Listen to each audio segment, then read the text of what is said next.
fade in, fade in, fade in, fade in, fade in. No, God! No, God, please, no! No! No! No! Are you bummed that Luke didn't get sort of a reunion with Han Solo? Absolutely. In fact, when I was reading it, I thought, if Leia's trying to mentally contact me and she's not successful, she'll rush to his aid.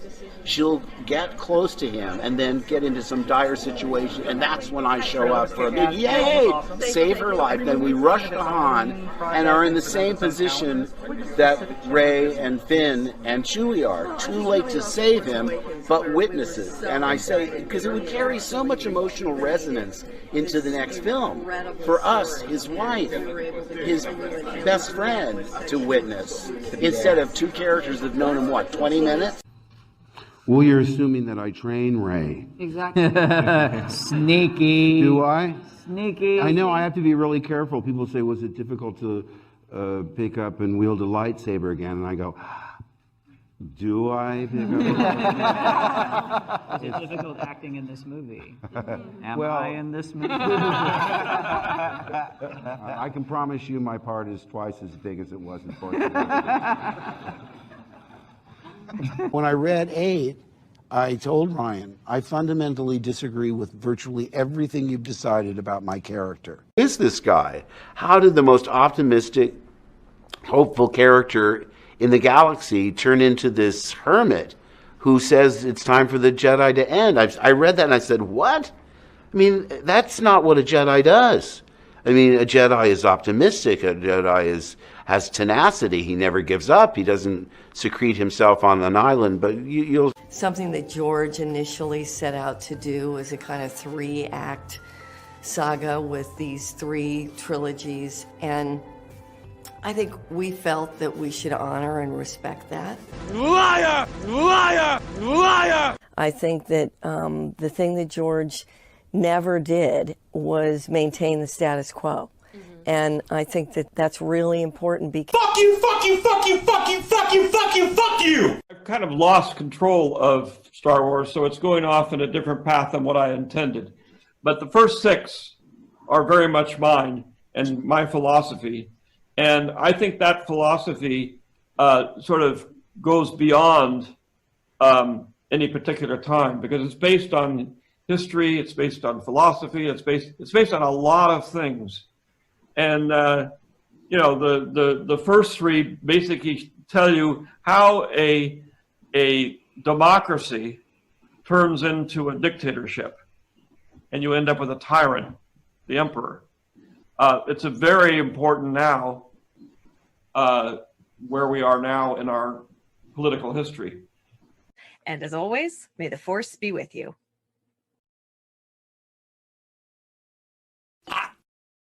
I'm kind of retarded.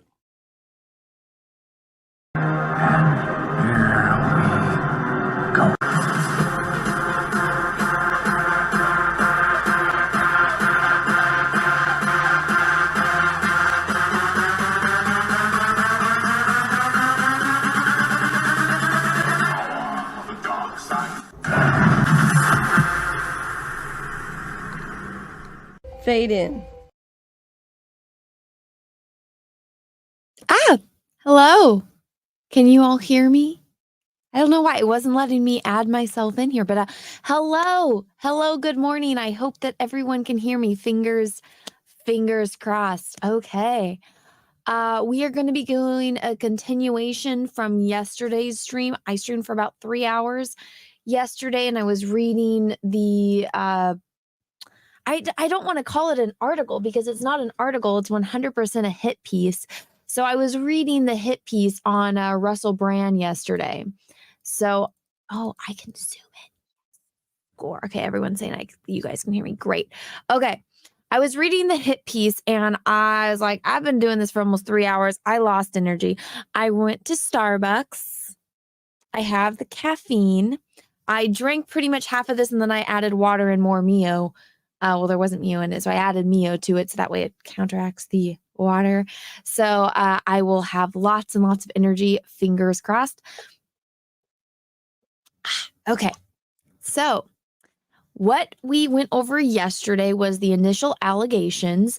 And then also I read about maybe a quarter of the article. There's a lot there. I posted some tweets about this. Let me just get them up here so I can just have some context to show you. I'm not going to share any audio or anything because I don't need to. Okay. But one of the crazy things that happened is I have a tweet on here that went super viral. I think it's this one. Let me update it. I woke up to this tweet surpassing 4 million views. And I was like, what the hell? 4 million views. Look, it's at 4.4 million views. I was like, holy crap. Holy crap. That's a crazy, crazy tweet. Which it's always a tweet that you don't expect to go viral. Like this was my second tweet about Russell Brand, and I was just like, wow. When everything was going on, and people were like, no, you're crazy. On my initial tweet, I made this tweet as a follow-up just like to put more context to it and like my thoughts on it. And this tweet has gone completely viral and blown up. So that's crazy.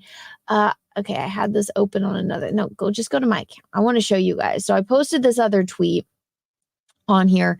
So I want to highlight this because I think that this is some of the most important things. So these are two little snippets from the article. I have read both of these already, but I want to give a little recap for anyone that missed yesterday's stream. Yesterday's stream is linked down below in the description. It's still live up on this channel. Once I'm done with this stream, I'm going to actually move them over to my secondary channel, that's Star Wars Girl Live, and that's where my live streams are. So these will be moved over there. And if you want to still watch them on this channel, they'll be set to members only once they go live on my live channel. But so I'm going to read you these two little snippets. Now, this is all you really need to know before all of the allegations. Like this is the attack, basically. So over the past few years, reporters have interviewed hundreds of sources who knew or worked with Brand, ex-girlfriends and their friends and family, comedians and other celebrities, people who worked with him on radio, TV, and senior staff at BBC, Channel 4, and other media organizations.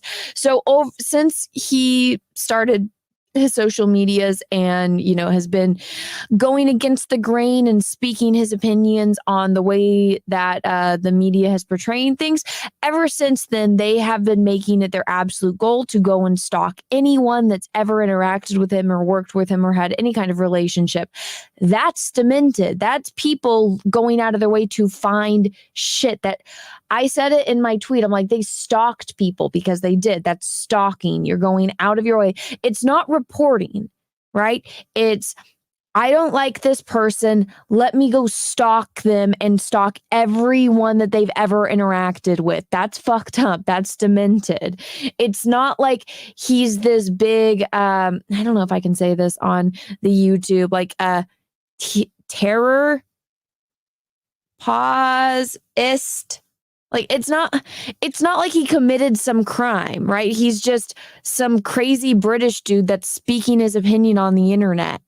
It's not like he's going out of his way to bother people. He's doing exactly what, people like I'm doing, people that have a profile on any kind of social media. It's like, this is my profile on social media. This is my opinions on, and I'm just saying it on my social media profile. If you don't like it, you can keep scrolling. These people don't like it. So they're like, oh, let me stalk everyone that he's ever interacted with ever. And let's go ask him some incriminating questions on him so we can get, some dirt on him. That's fucked up. That's demented. And so here's the second snippet.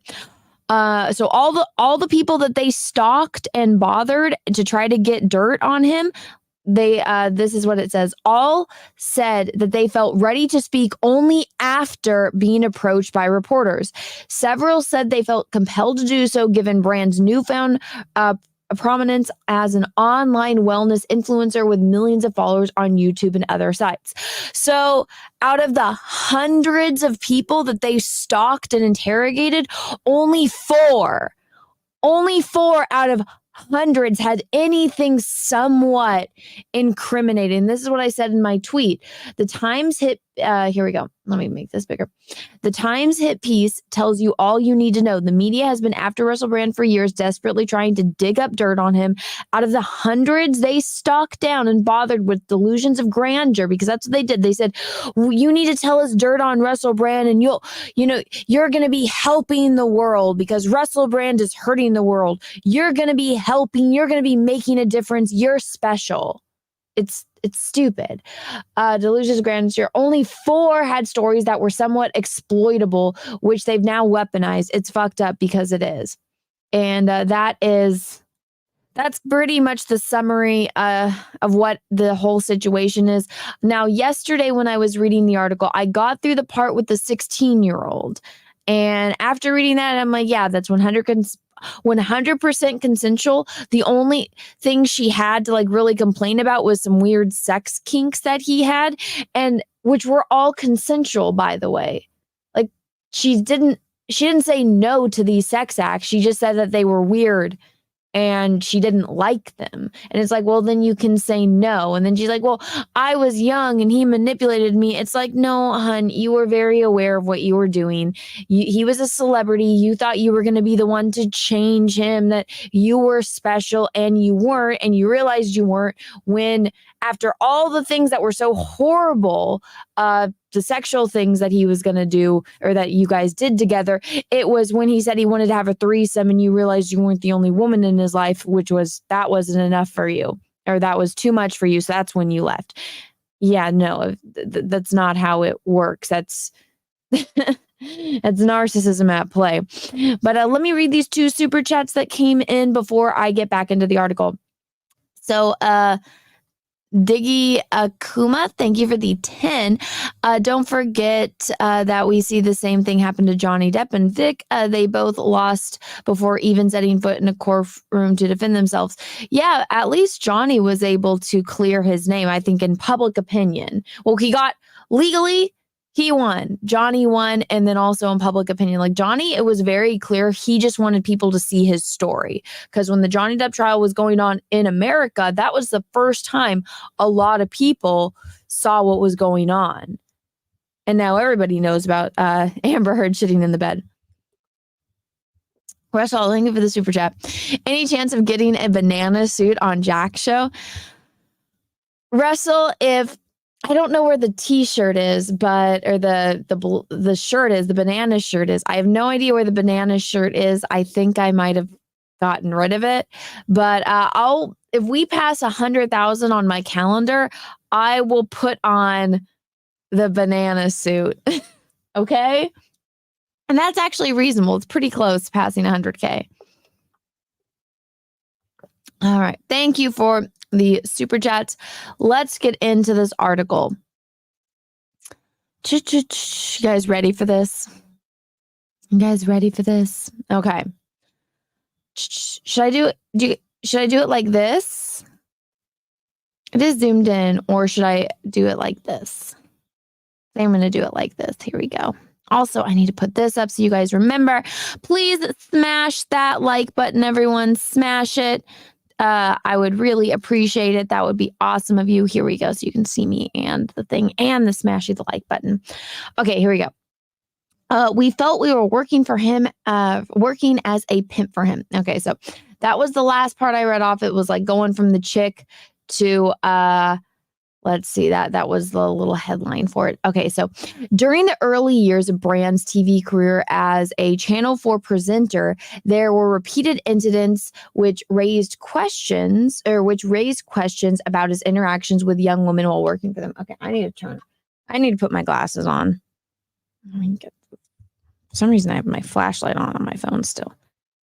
So I live near a school and they have like some kind of fire alarm or something going off. I don't know you guys can hear it, but I can hear it and I'm already annoyed. Like it's a good thing living next to a school because you don't have to worry about any like creepers living close to you or sex offenders. But the alarms, man. Oh my God. Every time they do a drill, you can hear it. Every time a bell rings, you can hear it. It's really annoying. And I live by 3 schools. So it's the triple annoying. Okay. Here we go. Glasses time. Okay. TV researchers and runners who worked on Channel 4 shows during this period allege that Brand would get staff to approach young female audience members so he could meet them after filming. That sounds very normal. Do these people not know what the rock star lifestyle is? Have these people never gone back and done any kind of research ever on the entertainment industry or the way that celebrities work in the entertainment industry? This is a really common fucking thing. And this isn't a crime either. It's not a crime for a man to find a woman attractive and shoot his shot. Obviously, a celebrity is going to shoot his shot differently than a guy that's just, going and approaching a woman in real life.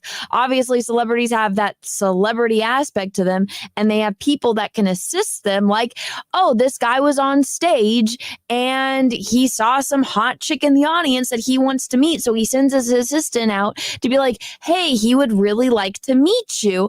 And usually girls lose their shit. That's the hugest compliment ever, right? They'll go crazy because it's this guy that they're obviously a fan of because they're sitting in the audience watching his show and he wants to meet them afterwards. And that's a really easy in. If the girl wants to come meet you afterwards, you're pretty much in, bro. Pretty much in. Same tactic every damn time. Yeah, if it works, it works. They're celebrities. They're celebrities. And you know what? The girls don't have to go. The girls don't have to meet them, but they go every single time because they want to meet him because he's a celebrity.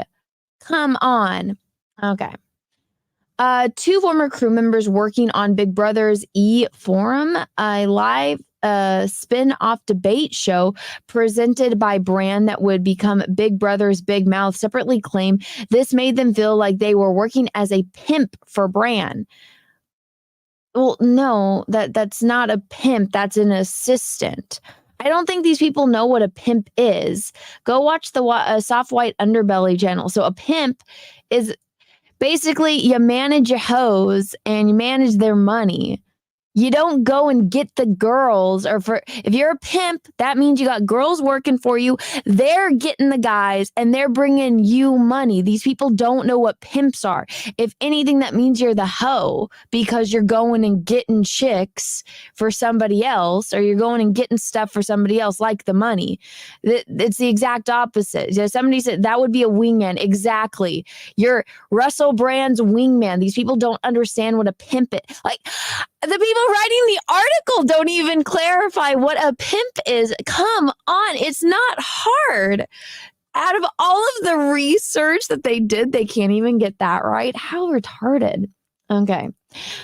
Let's see. RIP language. I know. I said I wasn't going to cuss and I already did. Russell, thank you for the super chat. Back Anna's calendar on Indiegogo. Do it now. Yeah, Russell really wants you guys to see me in the banana suit live. Let's see. How much for that banana suit with a mustache? No, Russell, I'm not wearing a mustache. You can Photoshop one on me after if you get a good screenshot. Okay. One says she remembers women calling her in tears after feeling they had been treated poorly by Brent. So you had a bad experience with a celebrity. Okay, so grow thicker skin. It's not that hard. Another claim there were occasions she had to collect Brand from a hotel room and he appeared in his underwear and suggested having a quickie and she could not tell if he was joking or not. She says Brand's behavior was wildly discussed by those working on a TV set. Again, have these people never... What is this? Okay, so if you guys go back and watch the movie The Devil Wears Prada, and Miranda Priestley, who's played by Meryl Streep in that movie, is, the devil that wears Prada. And she has things like people in positions of power, they have certain things that they like, that they dislike, and certain ways that they want things to be done. I'm pretty sure Motley Crue, the Rolling Stones, heck, even the Beatles, I'm pretty sure that they had things that they liked and that they did certain things that, were peculiar to each individual. So Russell Brand, a promiscuous movie star and comedian, has things that he likes to do, and he's a comedian. He's joking about getting a quickie. All you have to do is laugh and be like, come on, like, Russell, we gotta go. We got shit that we gotta do. It's a very common thing that people are managed a certain way. Heck, go watch that movie Love Actually. Remember the guy in it, the one that he redoes his song? He's the rock star in it. He's the older guy, and he switches his song to like Christmas is All Around Me. And he is like a has-been, and the only person that's like his friend is his manager that he kind of treats bad. Like, remember that? Like, he has things that he has, like, that's just a commonly known thing. And everybody knows that artistic people are weird. I'm an artist. I paint and do my like drawings and stuff. I'm fucking weird. I have quirks too. I'm not like Russell Brand in that way, but it's like I have to have things a particular way. Like when I get my order from Starbucks, there can't be any ice and there can't be any water in my drinks. And I'm a super taster. So it's like if there's anything in this that I'm not going to like, you know, and that's just me. I don't inconvenience other people in it. It's my own personal issue unless I tell somebody my order, they get it wrong or they don't check it. Like, this is my biggest thing. This is my little rant. Okay, so I'm a very picky eater when, like, for my McDonald's order, right? I don't like any sauce. I don't like vegetables. All I want on my burger is cheese, meat, and bread. And I tell people that I don't trust anyone getting my food order because they will always get it wrong. My own parents, like, this is the thing that drives me. I'm like, Mom and Dad, like, you know me. I've been getting the same order from McDonald's since the first time, basically, that I went to McDonald's. Cheese, meat, and bread. I want a double cheeseburger plain. Just the bread on top, the cheese, the meat, the cheese, the meat, and the bread. It's very simple. And fries. Like, that's all I want. And then my drink, just make sure it doesn't have ice in it. I like Sprite. Just Sprite, no ice, fries, and a plain double cheeseburger. That's all I want. I don't know why, for people working at McDonald's or anyone that's ever gotten my order from McDonald's, why that is the hardest order on the face of the planet to get. I don't understand. Like, I don't see how that's a hard thing to order from McDonald's. But anytime, well, every single time I go to McDonald's, I have to check my order because, I mean, it's McDonald's. But anytime, like, somebody is going and getting me food, like my mom, my dad, my fiance, my cousin, like, every single time it comes back wrong. And I'm like, how is this is the most simple order that you can, it's not like I'm ordering all these extra things off the secret menu with all this added random shit. No, I just want a plain double cheeseburger. That's it. You don't even have to remember the fries or the drink. Like, that's just all I want. That's all I'll eat from there. It's very simple, but people get it wrong. So, like, when I see this with, okay, yes, it's a little, it is different, but I think everyone has their little quirks. That's mine. I'm a very picky eater. I like things made a certain way. When you got somebody that's a famous actor, comedian, musician, they're all going to have their quirks. And if you're working for them, if you're getting paid, like, I would understand if these were people like that were just, they're not getting paid and they're just helping and they're bitching about it. But it's like, this is your job. Your job is to deal with this guy's quirks. If you don't like it, you can find another job. Right? It's not like the person that's talking about this. Let's see. Another claims they were. She had to collect Brand from a hotel room. He appeared in underwear and suggested having a quickie, and she could not tell if he was joking or not. So you just laugh at that. He didn't touch her. He didn't assault her. He didn't force her. He made a comment. He's a comedian. He made a joke about having a quickie. If anything, she should be flattered, laugh it off, and be like, "Come on, we got to go. We got to go. Come on." So this is a nothing burger. It's not like he's yelling at her and screaming at her because she wouldn't have a quickie with him. He's a comedian that made a joke. And if anything, he's shooting his shot too. He made a joke. It didn't go through. Obviously, I mean, she doesn't say if she slept with him or not. That would be funny. What if she did?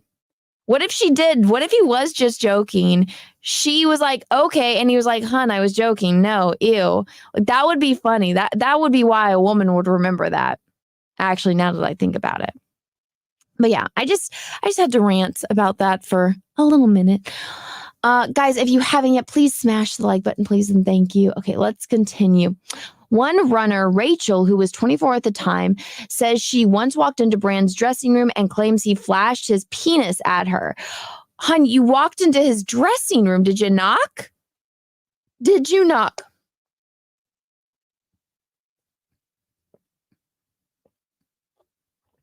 Like, that's my thing. You walked into a guy's dressing room and you didn't knock. Well, did you want to see something? Did you want to see his junk? Because that's what happens when you walk into a dressing room when somebody is getting dressed. This is a nothing burger. She alleges that Brand insinuated that she could give him oral sex. She was shocked and refused. Okay, so you walked in on a guy when he was changing and half naked. He's a comedian. He makes a joke to, lighten up the situation so you'll laugh and not be as uncomfortable. And she was shocked and refused. She felt unable to tell anyone about what happened and was worried that if she complained, she would lose her job. No, hun, you walked in. This is nothing. This is nothing. This is not a sexual assault at all. She walked into his room. He had his pants down because he was changing. He was in his dressing room. She walked in. He had his pants down. He's a comedian. He made light of the situation. And he just made a joke about it, and she got offended. Hun, if a man walked into your dressing room with your pants were down and your tits were out, you would be losing your fucking mind. He's a guy with a sense of humor, and he laughed about it. And he made you feel less bad because he gave her the power in that situation. She caught him with his pants down, and he's like, "Oh, do you want to give me a blowjob?" Like that. Like, I can even see this happening. She goes in, his dick is out because he's changing, his pants are down, and he's like, "Oh, like, are you coming in to give me like a blowjob?" Like, joking about it, right? That, guys, this is one of the sexual assaults.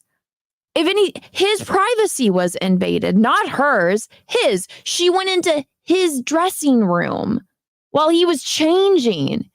It's not like she was already in there and he took his dick out. No, she went in there while his stuff was already out. Like, come on. This is retarded. She says Brand continued to pressure her, and sometime after, he asked her to visit his flat. When she arrived, they kissed and had sex. They began a What? Oh my God. What? Oh my, he pressured her? And oh my God. So she liked what she saw. What a fucking liar. Oh my, how terrible. He was so, he traumatized me with his dick out. And then I started dating him. I voluntarily went over to his apartment that he invited me to. We started dating and had sex.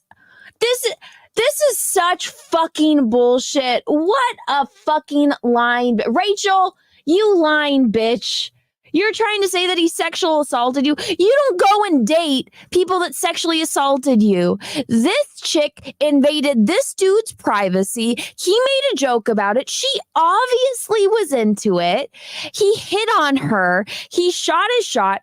She voluntarily went over to his apartment and started dating and fucking the guy. That's not sexual assault. Somebody said buyer's remorse. That's exactly what it is. Years later, she thought, this is every single time. They think they're going to be the ones to change him because they're that narcissistic. They think they're special enough to change the womanizing celebrity. And then they get bitter and jealous when they aren't the one. And decades later, they're coming, the news is coming to them to ask them questions. And they're like, oh, actually, yes, this is my traumatic experience. And it's like, okay, so he didn't touch you. He didn't assault you. He didn't hurt you in any way. What did he do? Oh, he just didn't marry you? Like, you weren't the one to make him settle? You weren't the special one? All right, Karen. Bunch of fucking lying Karens. This is ridiculous. And this all of these allegations are based on this. This is crazy. This is absolutely fucking crazy. Oh my God. Jesus fucking Christ. Okay. Okay, let me read a couple of these super chats before I finish this article. Russell Hall, thank you, super chat. I think they're calling Russell Brand the hoe. Deranged Lunatic, aka DL, thank you for being a member for 50 minutes. Wow, Anna live streaming 2 days in a row. I know. I need to make a video too. I'm going to make a video on this. I will eventually. Taylor Swift, greater than Disney, Star Wars. Thank you for the super chat. In Anna's mind, she can't separate Brand from Hall. Yeah, the Russell name, I feel like there's a theme there. Mark Zart, thank you for the super chat. You have to explain very slowly what you want to fast food joints. Trust me, when I order from them, I know how to do it. When it's other people, they never get my order right. Okay, let's get back to this.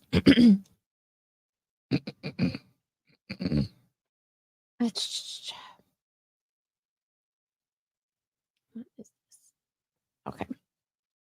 Sorry. It's one of those things where nobody talks to you until you're in the middle of doing something. My phone has been going off and like everybody decides to text me now that I'm live streaming. That's always how it happens, right? It's like you couldn't have texted me an hour ago when I wasn't busy or when I wasn't live. But no, wait until I'm live. Okay, here we go. She says Brand continued to pursue her, and sometime after he asked her to visit his flat, when she arrived, they kissed and had sex. They began a relationship, but she alleges he told her to keep it a complete secret. Oh, because he didn't want her to lose her job because she was working for him. He didn't want the paparazzi harassing her. What a monster! What a monster! He's a celebrity. He knows what it is like to have your privacy violated, and he didn't want her privacy violated. What a fucking monster. How terrible of him. She claims Brand told her he had it written into his contract that he wasn't allowed to have sexual contact with anyone working on Big Brother. In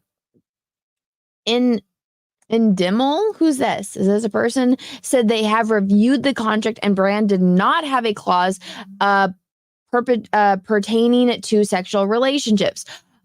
Again, so either he didn't want her talking about it because he didn't want her to be the gossip of the office, which is understandable.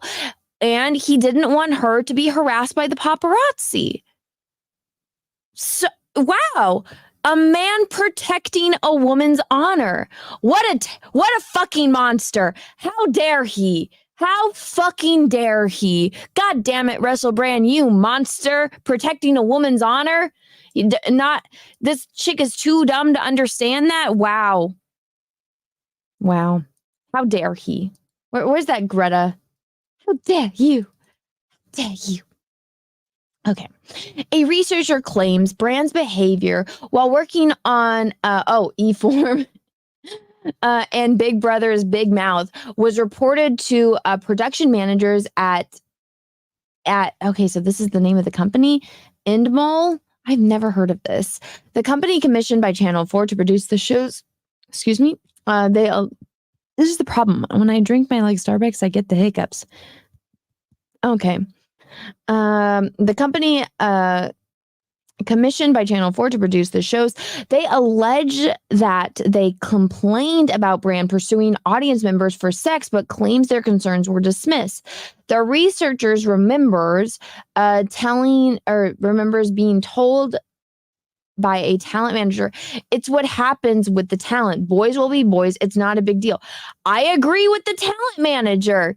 It's not a big deal. That's what celebrities do. That's what human beings do. If a human being sees somebody that they want to fuck and that they are single, they are a single adult, and they see somebody that they like, that they're interested in, they're probably going to hit on them. That goes for both men and women. If you're in a bar and you see somebody that you're like, wow, that person is hot as fuck, I'm going to go talk to them. If you're at the grocery store, again, you see somebody and you're like, they don't got no ring, you want to go talk to them, you go fucking talk to them. You're at a con, you see somebody that you like, you go fucking talk to them. It's a celebrity on stage, see somebody in the audience, they're like, wow, that person is goddamn fucking sexy. And they want to talk to them. What's the problem? If it's two consenting adults, there is no problem. Do you guys know of that show Friends, that TV show Friends with Jennifer Aniston, Courtney Cox? You know how Courtney Cox got famous? She was at a Bruce Springsteen concert, and Bruce Springsteen saw how freaking drop dead gorgeous she was, and he's like, this chick is fucking sexy. He pulled her up on stage, and she got up on stage, and that started her career. Was the entire world saw how sexy Courtney Cox was, and she went fucking famous. She became insanely famous. I don't know if she banged Bruce Springsteen. She probably should have, because it's Bruce Springsteen, but you know. Shit happens. It's okay, though, for Bruce Springsteen to do it. It's okay, though, for every other male celebrity ever. It's like, why is all of a sudden everybody cock blocking celebrities? Just let them bang. Let them shoot their shots. All because it's a bunch of jealous bitches that are fat with cats. That's what's going on. They're all mad because somebody was using their means to get what they wanted, and they're jealous. They're all jealous. Let's see. Okay.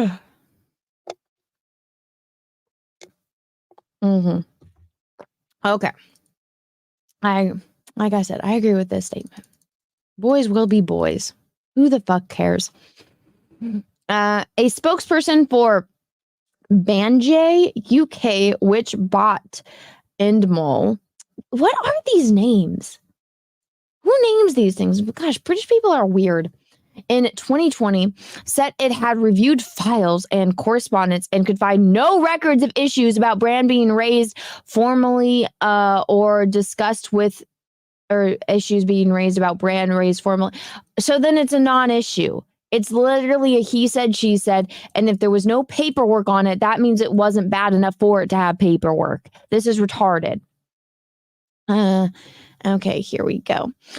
It said, we take our duty of care to our cast, crew, and staff extremely seriously. While the legacy company, Endemol, did have a code of conduct, support policies, and escalation procedures in place during the period in question, they were not as robust as our current process. Yes, because everything is becoming... My thing is, I'm like, guys, if it's not broken, don't fucking fix it. I know that not everybody likes to live by that, but the more rules that are in place, it's like you're just making everybody jump through hoops for no reason. It's like Taylor and Gilmore Girls. I don't know if you guys ever watched Gilmore Girls. I did, because I'm a girl, and every girl that I know watches Gilmore Girls. You don't have to like it, but Taylor Dozy in Gilmore Girls, it's like you have to make rules for everything, and it's like, oh my God, all you're doing is making this as difficult as possible. If it's not broke, don't fix it. So they were not as robust as our current process. Oh my gosh, I can already see it. You got to use pronouns and all of that shit. Like, hell no. We are sorry these women did not feel supported. Oh, let me read this. Let me read this the correct way. Okay. We are sorry these women did not feel supported and protected.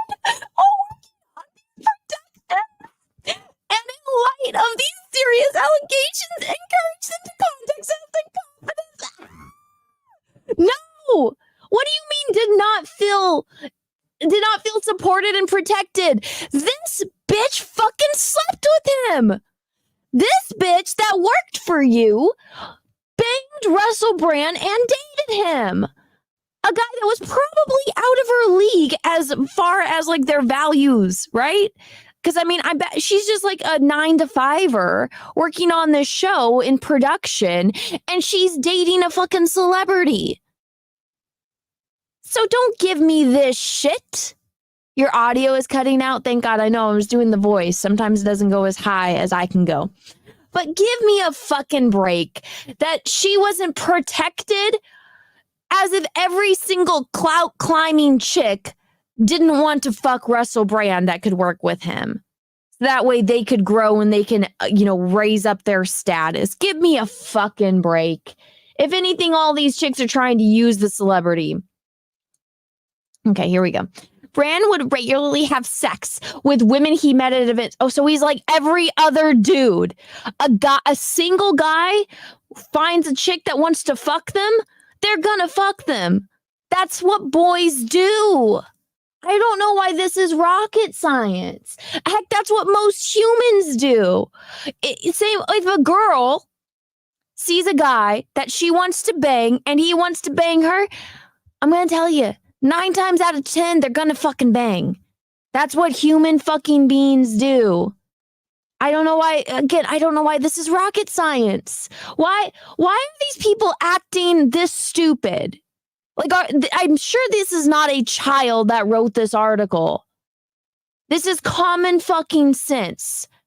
Why are they acting like this is brand new information? It's not. This is so stupid. Okay. 2 who went back to his home on separate occasions claim he became threatening and shouted at them when they refused to have intercourse with him. 1 left home in tears. So you led him on. He got pissed. Come on. That's nothing. That's so a guy got pissed. So these chicks went back to a guy's apartment. I'm pretty sure he was made his intentions very clear before. And if not, then these girls should have made you met a guy at an event and you went back to his room. What the fuck did you think was going to happen? Don't play stupid. Give me a break. I have no sympathy for this.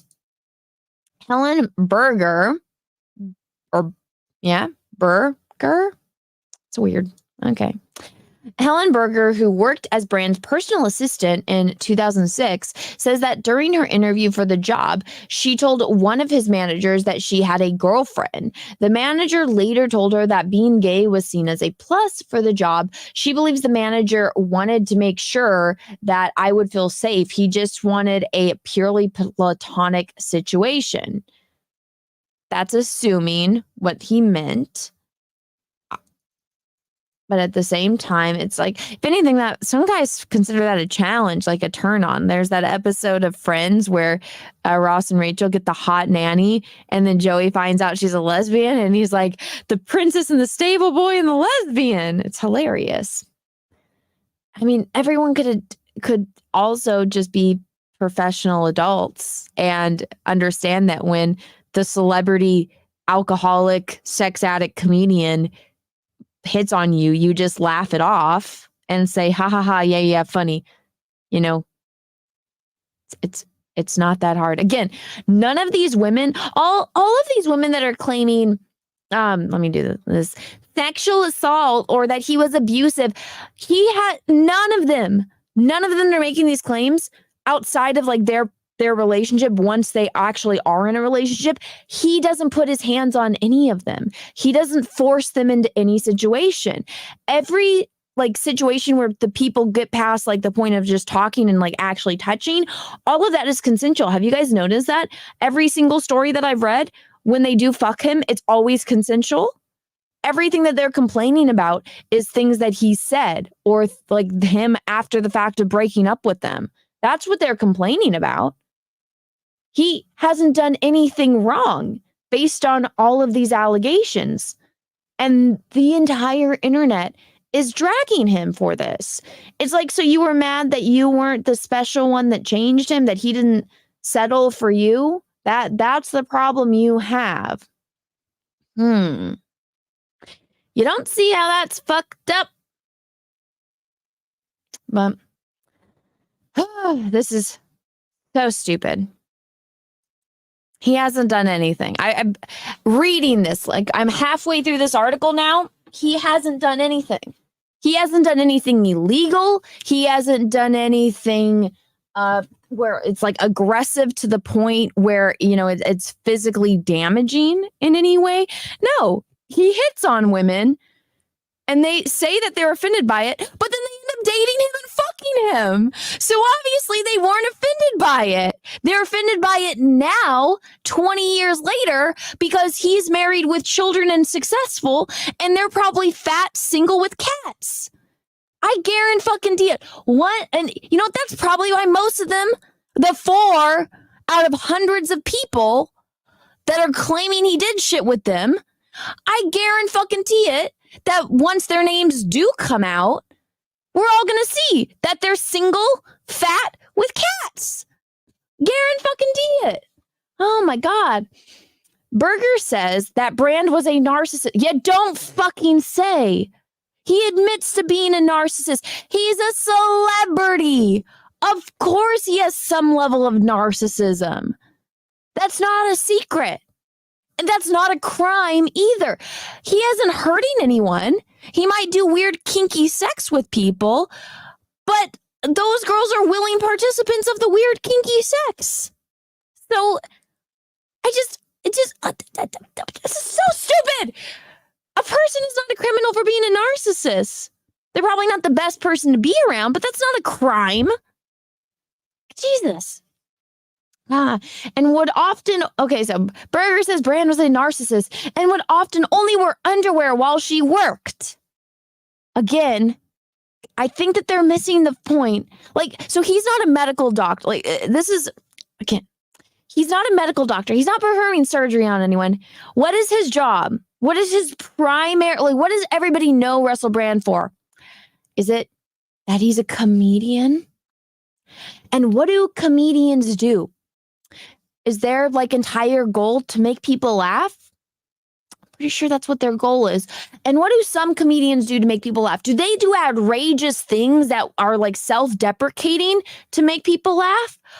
Oh, so a comedian walking around in his underwear, which is, pretty much the epitome of self-deprecating, unless you're a Victoria's Secret model.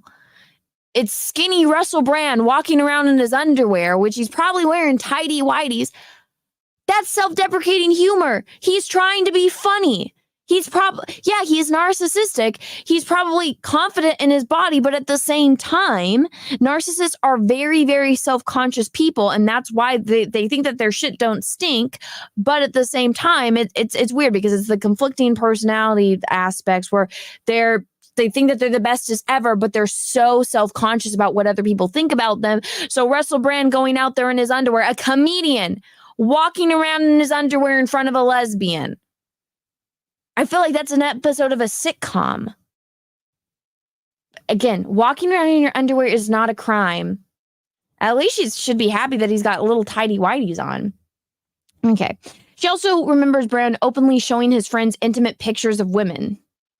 So he's a boy? Boys do that. I'm sure if he's showing like nudes of other women, like, yeah, that's kind of fucked up. But he's like, look at this stripper. Look at this escort. Look at how hot she is. Look at this chick's OnlyFans.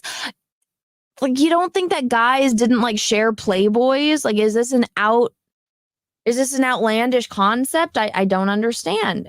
So he's literally boys will be boys. Do people not know this? It just blows my mind. Okay, let me read a couple more of these. Let's see. The yellow spider guy thing is super chat or the member for 4 months. Did you get a New York Comic Con badge? EVS got a badge. I did not. I got denied media or I got denied press. I'm not happy about it. It's weird. New York City Comic Con, they're like super strict about their passes. I'm like, San Diego Comic Con, LA Comic Con, every other con, I have no problem getting press badges. New York, they're like, nope. I'm like, well, fuck you then. Jay Bama fan, thank you for the member chat. Member for 33 months. Thank you. Finally, Anna's streaming again. I streamed yesterday, Jay Bama. I streamed yesterday. They're not white. They're blue. See? Oh. Really? Tidy blueies? That doesn't sound right. Well, thank you, Russell. Okay. What is going on? Sorry, my phone is going off. Oh. Damn it. There's somebody at my door. Go away. I don't know who this is. It's one of the things about the Ring app is you can see people at your door. I don't know who this is. Go away. I have a sign that says no soliciting. What do they want? It's some dude with a vest on. Shit. Fuck. I don't know if they can hear me. I'm all the way back here in my shed. All right, if they ring my doorbell again, I'm gonna have to go see what's going on. Anything, my dogs are gonna be pissed. Oh, fuck. My car is in the driveway too. It's not even. I usually park on the street, but I couldn't because of street sweeping. Okay, they're ringing my doorbell. Gosh dang it. Okay, I gotta go take care of this. I'm gonna turn on a little commercial. We're gonna do a commercial break while I go check and see what the fuck these people want. So hopefully it's like a hello goodbye kind of thing. But I will be right back.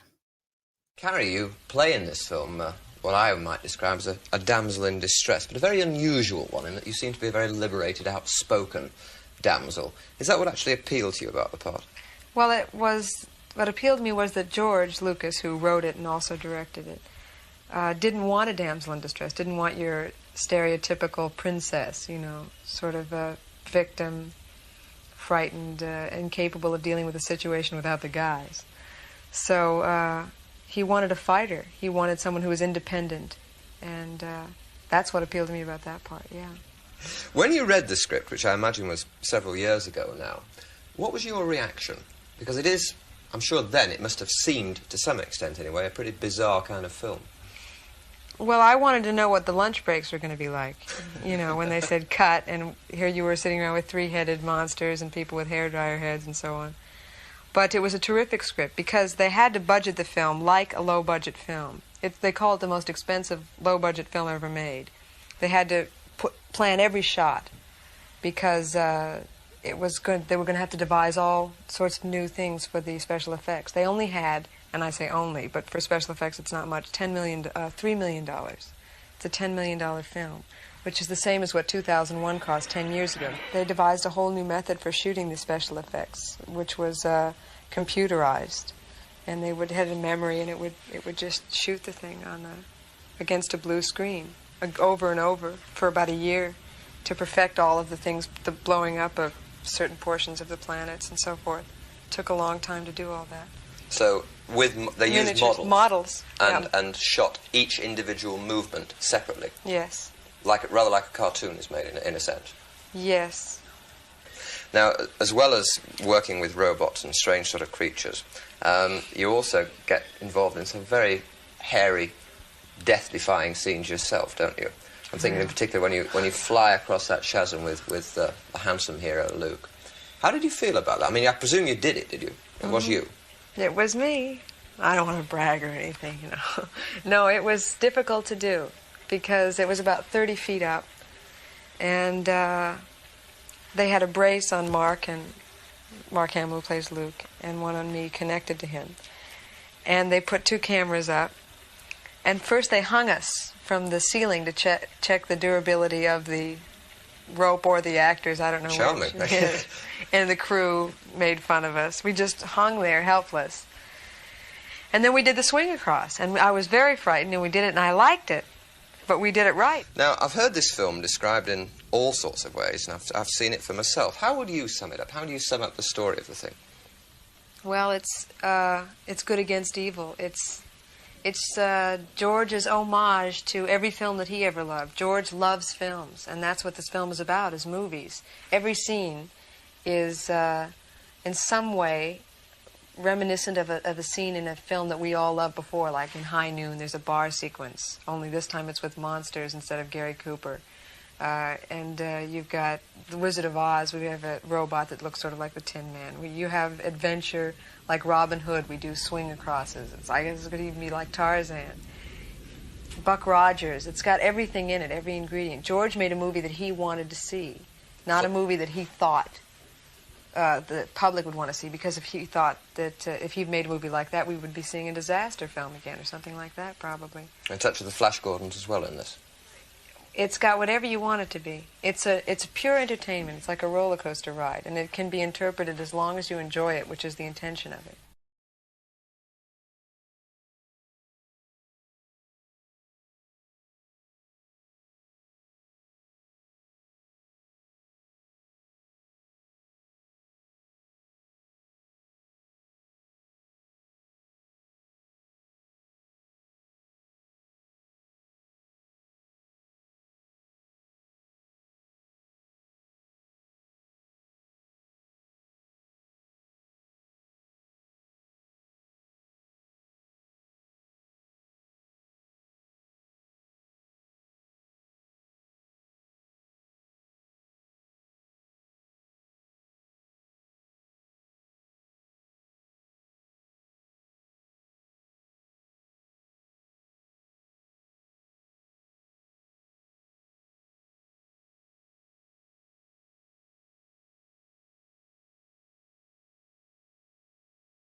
I'm sorry. I'm back.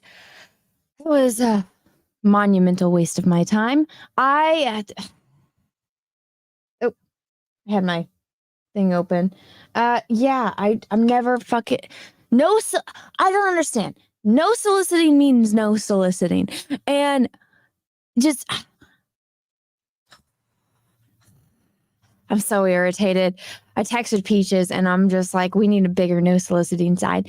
I don't like this has got to be a scam. So, dude's at my door. He's got this like official vest and he's asking me about my house and aspects of my house. And I'm like, I don't know. You have to talk to my fiance.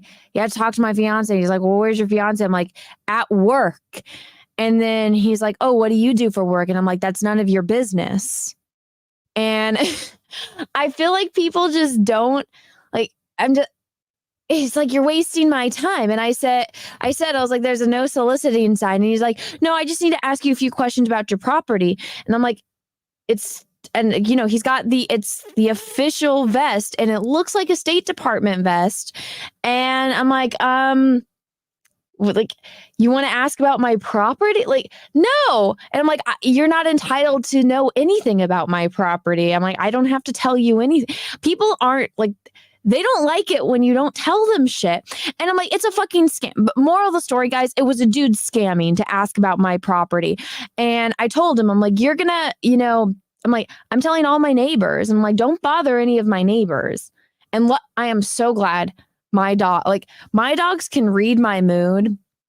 And, we're like Dixie was growling and Tulip was not happy because I'm standing out there and I'm on the other side of the door and I'm like blocking my dogs in. And I'm glad like Dixie and Tulip's little, but she's got a big bark. And so it's like, he wanted to ask me about like aspects of my house and like stuff on my property.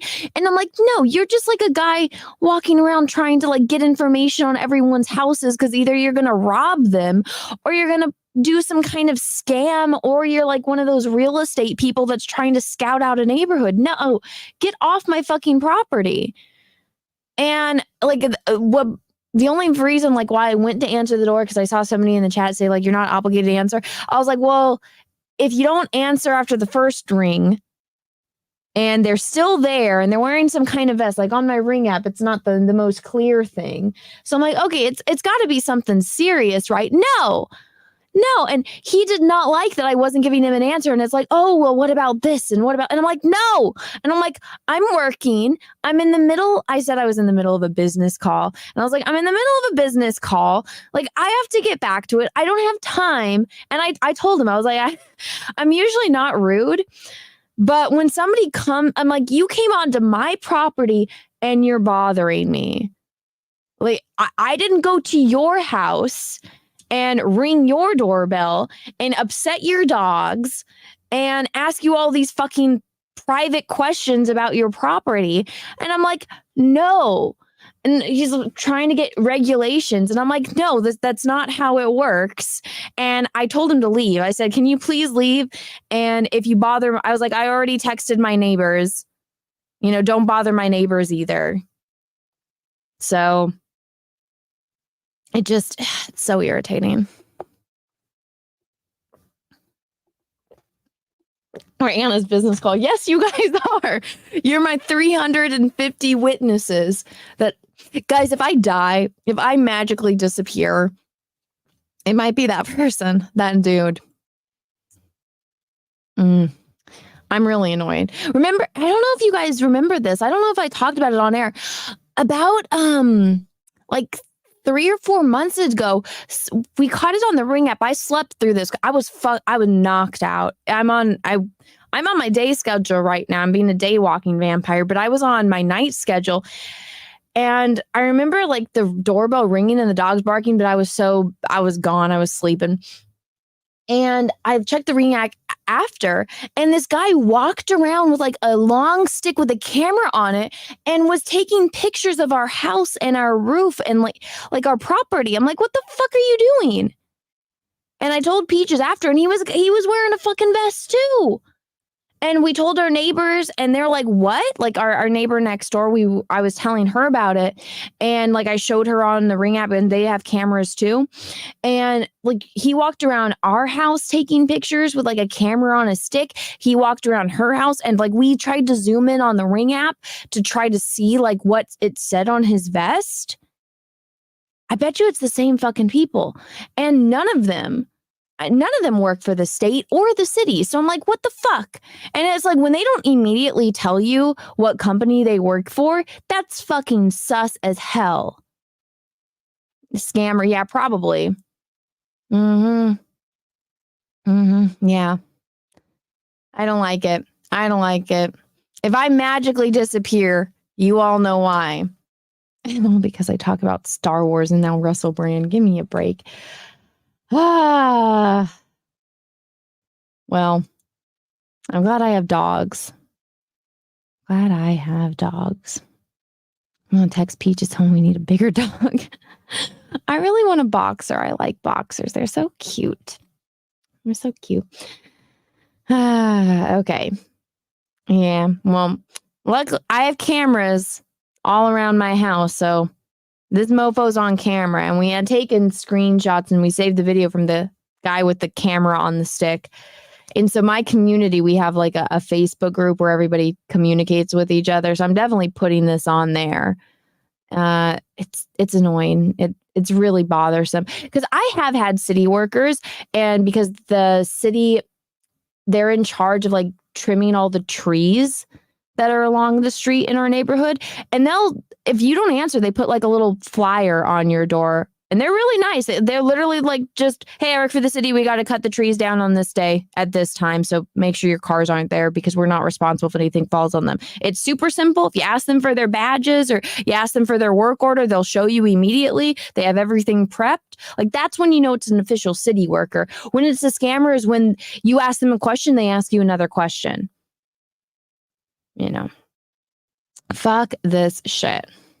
You're saying F cameras, I got weapons out the A. I do too. And I have them by the door just in case. But I think my dogs were sufficient in this. And the fact that I was that frustrated. I'm like, leave me the fuck alone. Okay. Let's get back to this though. I'm done with that. I'm irritated enough by that whole situation. Okay, here we go. Once while in Edinburgh for the festival and in a bar, she saw Brand showing pictures like these to friends. She says, I leaned in and he's going through these pictures. He gets to a picture of somebody I know.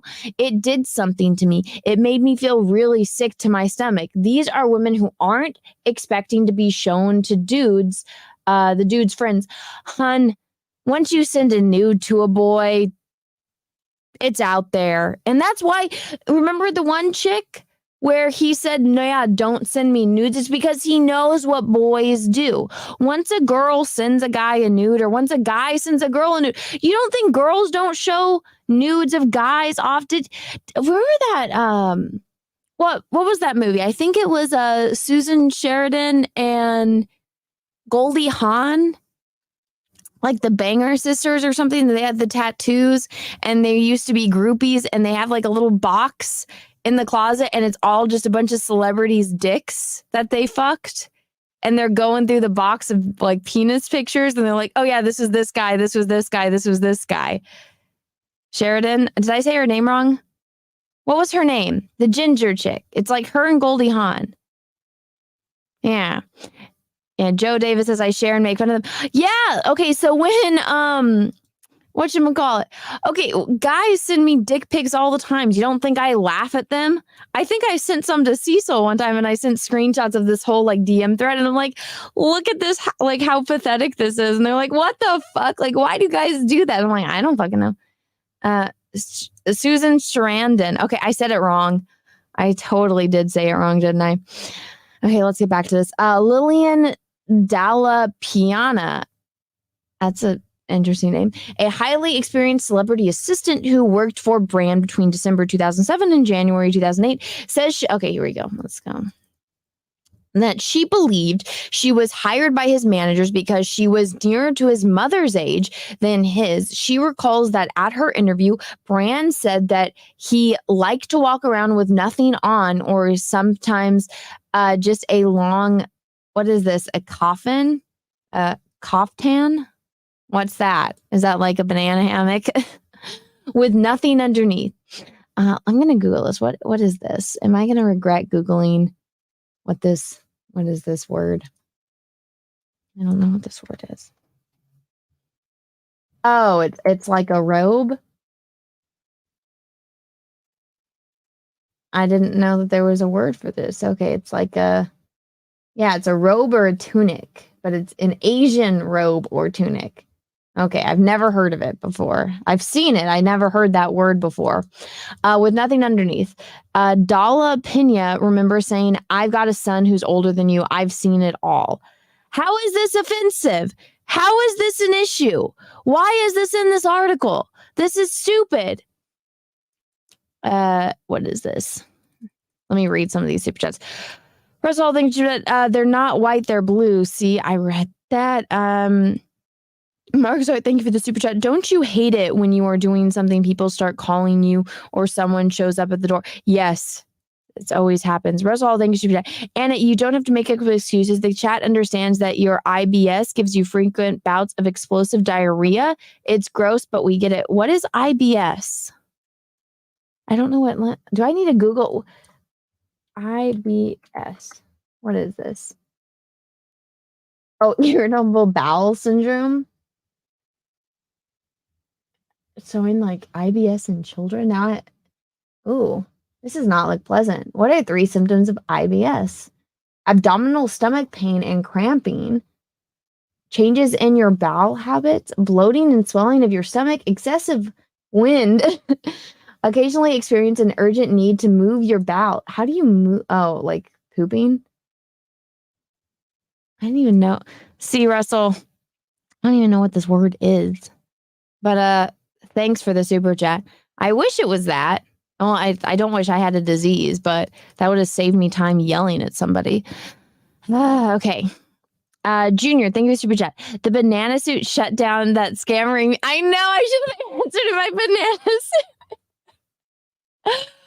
I like how I'm looking at the chat. Everyone's laughing at me because I didn't even know what that was. Oh my God, I should have. Oh my God, I should just have the banana suit handy. One time I answered the door and I forgot that I had face paint on, and I had like half my face painted like Darth Maul, and they just talked to me like they didn't even they didn't say anything about my face painted like Darth Maul.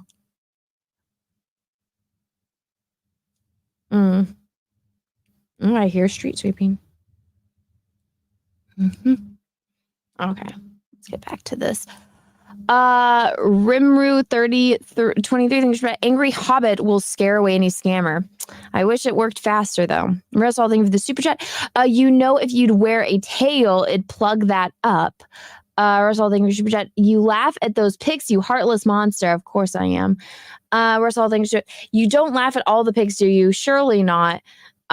Russell, they're very you would laugh at them too. You would laugh. I trust that you would laugh at them too. Just going to say. Let me take a look at what the poll is. Okay, so right now we're at 14%. He's a scumbag. And then 86% says, no, this is a setup. Go and vote in that poll and let me know what you think. All right. Let's get back to this article. Guys, we're past the halfway mark now. That's good. That's good. We're an hour and 10 minutes in. That's hopeful. Okay, let's see. Brand would go on to be hired by the BBC, first on the BBC 6 Music in April 2006, before he was moved to Radio 2 that November. He often courted controversy, accumulating in the Stashagate scandal. What the fuck is that? What is the Stashagate scandal? To be completely transparent, I was a kid in the 2000s, so I don't know what half of this shit is. What is this? Russell Brand show prank calls?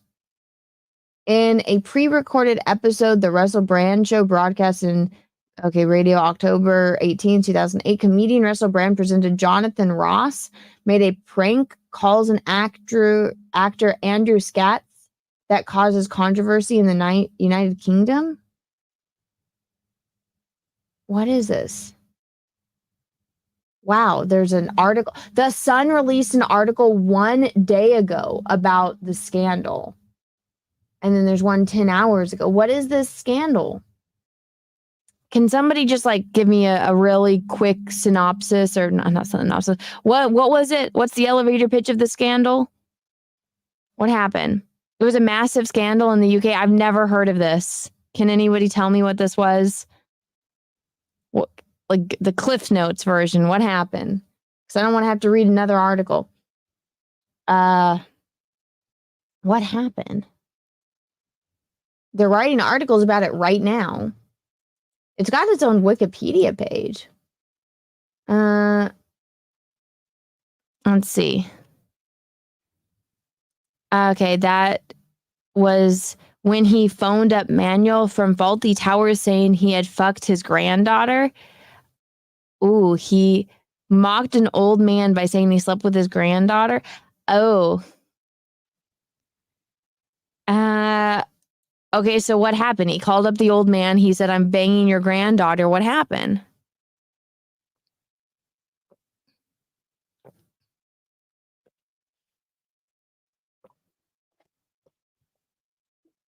Okay, it says, Brandon Ross called Scatz to interview him on air. When he did not answer, they left lewd messages on his answering machine, including comments about Brand's relationship with Scatz's granddaughter. So they prank called an old man. Why is this a thing? Well, who cares? What happened? Yeah, it just... He got fired? Oh, so he got fired for prank calling an old man. Okay, that's dumb, but isn't it a comedy show? It's not proper English behavior, Anna.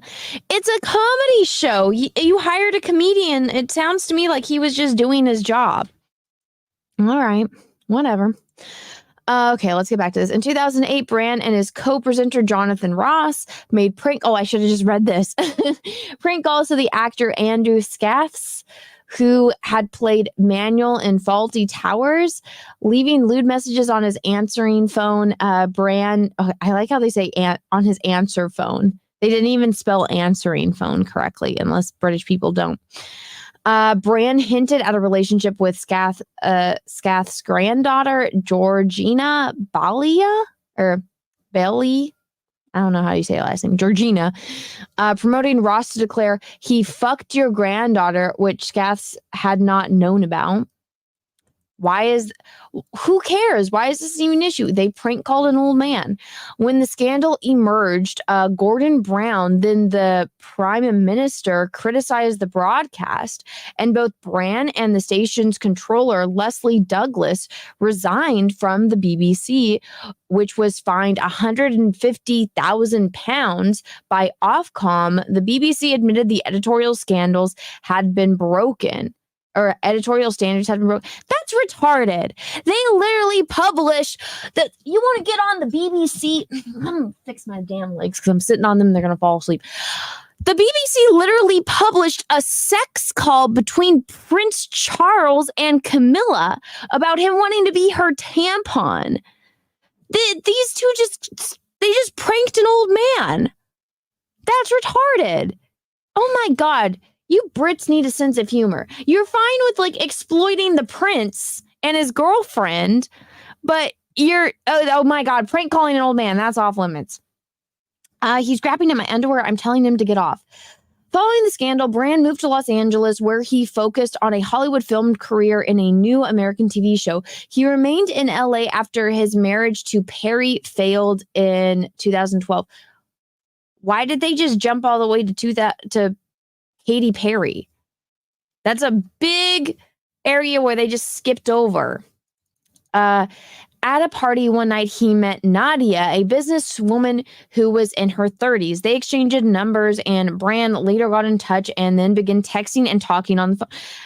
Wow, he met a woman. He hit on her. He got her number, and they started texting. What a crime. She said they met up in June 2012 at his house in LA and went to have consensual sex. But she was unsettled by his glazed over look. He was high. He was high. You didn't like that?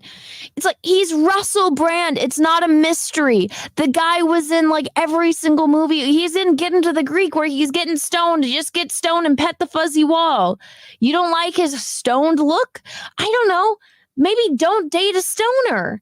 It's that simple. This is so stupid. He does this thing when he glazes over. I don't know what's going on in his head. He's stoned. He barely knows what's going on in his head. It was fine, but it was weird. First time experience when you're having sex with them for the first time. Hun, what faces do you make when you're having sex? I'm pretty sure you make weird fucking faces.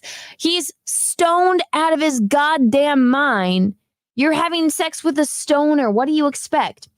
During one text exchange, Brand suggested that Nadia bring a friend. So he likes threesomes. Shocker. I'm like, no, that's not happening. I don't care. That's not happening. We're not doing that, she says. I tried to get away from him and I slipped away from the wall. And then I went to another wall that had, okay, so this is super jumping. So it goes from we're texting to her in the house against a wall. So were they having this conversation through text or in person? Because she says it's a text exchange where he said a friend, and then all of a sudden she's talking to him in real life and she's up against a wall.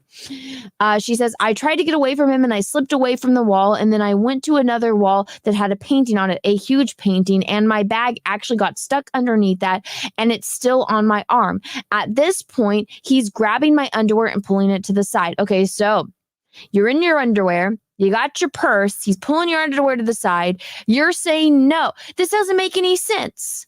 Like, did he text you while you were standing right next to him? Or was this before and somehow you're at his house again and you're either wearing a dress or you're in your underwear holding your purse? Like, this doesn't make any fucking sense.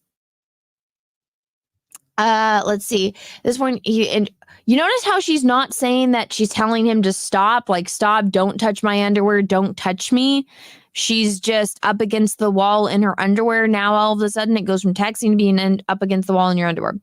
Nadia alleges that she told Brand to get off her. Okay, so now she's saying she said to get off her and that she wanted to leave, but he carried on. I'm stuck underneath the painting and he's pushing up against me, she says. He's a lot taller than me and has that glazed look in his eye again, and I can't move. And I told him, get off, get off. Nadia claims that Brand pushed her up against the wall and raped her without a condom. All right, so this is the first time there's alleged rap that's unwilling. Brand finally finished and she says she pushed him away. And then he blocks the door that I've come into because he doesn't want me going. Nadia says, he's like, are you okay? I'm like, no, I'm not okay. You need to get away from me. And he's like, let's calm down. Nadia says that Brand eventually stepped away from the door he had been blocking after Nadia told him she wanted to use the bathroom. I just ran out and jumped in my car. So did she jump in her car in her underwear? Like, was she wearing a dress? Like, you need to give these details. You notice how they'll never give you specific details because they haven't finished making up their story, right? Like, this doesn't make any sense. It went from I'm texting him, he's texting me, he wants a three-way, I don't. Then all of a sudden she's in her house or in his house, pushed up against a painting. What does the painting look like? Well, how is he getting to your underwear? He can't get to your underwear if you have jeans on. Like, were you just walking around his house in your underwear and you're shocked that he wanted to have sex with you? Considering you were in a consensual sexual relationship with a man and you guys were both adults in your 30s. So what did the painting look like? You know, it was large. What was it of? What kind of painting? I'm a professional artist. I do paintings all the time. I paint almost every single day. And if you are pushed up against a wall, like, how is this painting secured to the wall? Because if it's a large painting and you're stuck on the bottom of it, chances are that painting's going to come off before you do. Like that painting's going to go flying forward, depending on how it's secured to the wall. Is it a board or is it a canvas? This needs to be cleared up because that will make a big difference. Canvases are really light, guys. Like, you see, like this is really light. Like I doubt this weighs more than 2 ounces. Now this is a panel, right? Like this is a wooden panel. It'd probably be a bit heavier because if it's solid wood, or if it's like one of those, you see how this is like a deeper canvas, if it's like one of those deeper wooden panels. But even then it's not that heavy. The heaviest thing about it would be a frame. So I would ask her, what does the painting look like? Like, seriously, if you're in your underwear and he's being able to pull your underwear to the side and your legs are able to spread enough for him to shove his dick inside you, so that means you're not wearing pants, or if you are, they have to be off of you because there's no way you can make your legs wide enough for him to get into that position. And if he's that much bigger than her, that means either he has to squat down, because she says he's bigger than her. So that means he would have to squat down so that way he could get up in her, or he's lifting her up, in which case, if she's stuck on a painting, then that painting's going to go flying, or she's getting out from under the painting. See how once you start like thinking critically, how the story just doesn't make any sense? Isn't that crazy? Right? So again, either she's wearing a dress or she's walking around his house in her underwear. She claims that he raped her, even though I don't think it says here. She says, no, get off. That doesn't mean stop having sex. That means, maybe she wants to switch positions, or maybe if she's stuck under a painting, she's like getting hurt from that. None of this is very clear, is it? Okay. And then he's telling her to calm down. Was she high? I like how she doesn't say that. He's obviously higher on drugs in some way, shape, or form if he has that glossed over look to his eye. Is she on drugs? Is she overreacting? Is she having a bad trip? How they never say anything in that case, right? Nadia says that Brandy eventually stepped away from the door. It had been blocking after Nadia told him she needed to go to the bathroom. I ran out, jumped in my car. Thank God I didn't park in his driveway and booked it out of there, she says. That was it. I sat on the road for a little bit longer and was in the day. So you had time to put your clothes back on and to fix your underwear.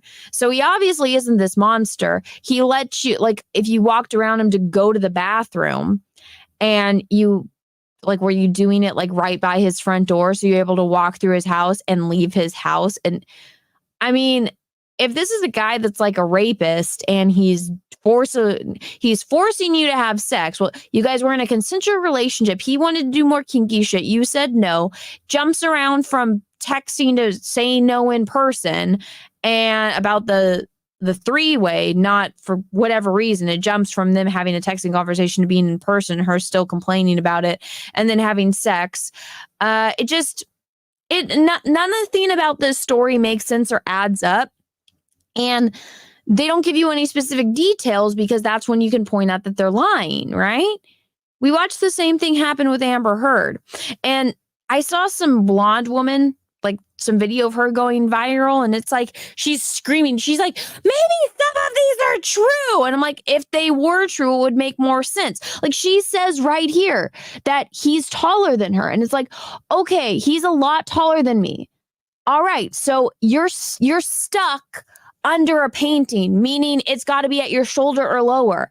A guy that's 6'4", if he's trying to fuck you, that means if you're stuck under a painting and you can't move, that means he's either squatting down or picking you up against the wall, in which case, if he's picking you up, then you're not stuck against the painting, which means you can try to get out some way, shape, or form. And if that was the case, then she would be saying, oh, I had to fight him. Or he's squatting down and banging her.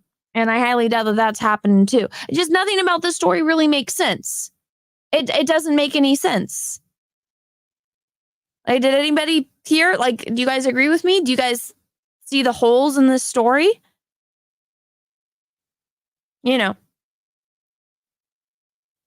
Anna's going all SUV on this. No, nothing about this story makes sense. You're stuck under a painting, but he's somehow still a 6'4" dude is still...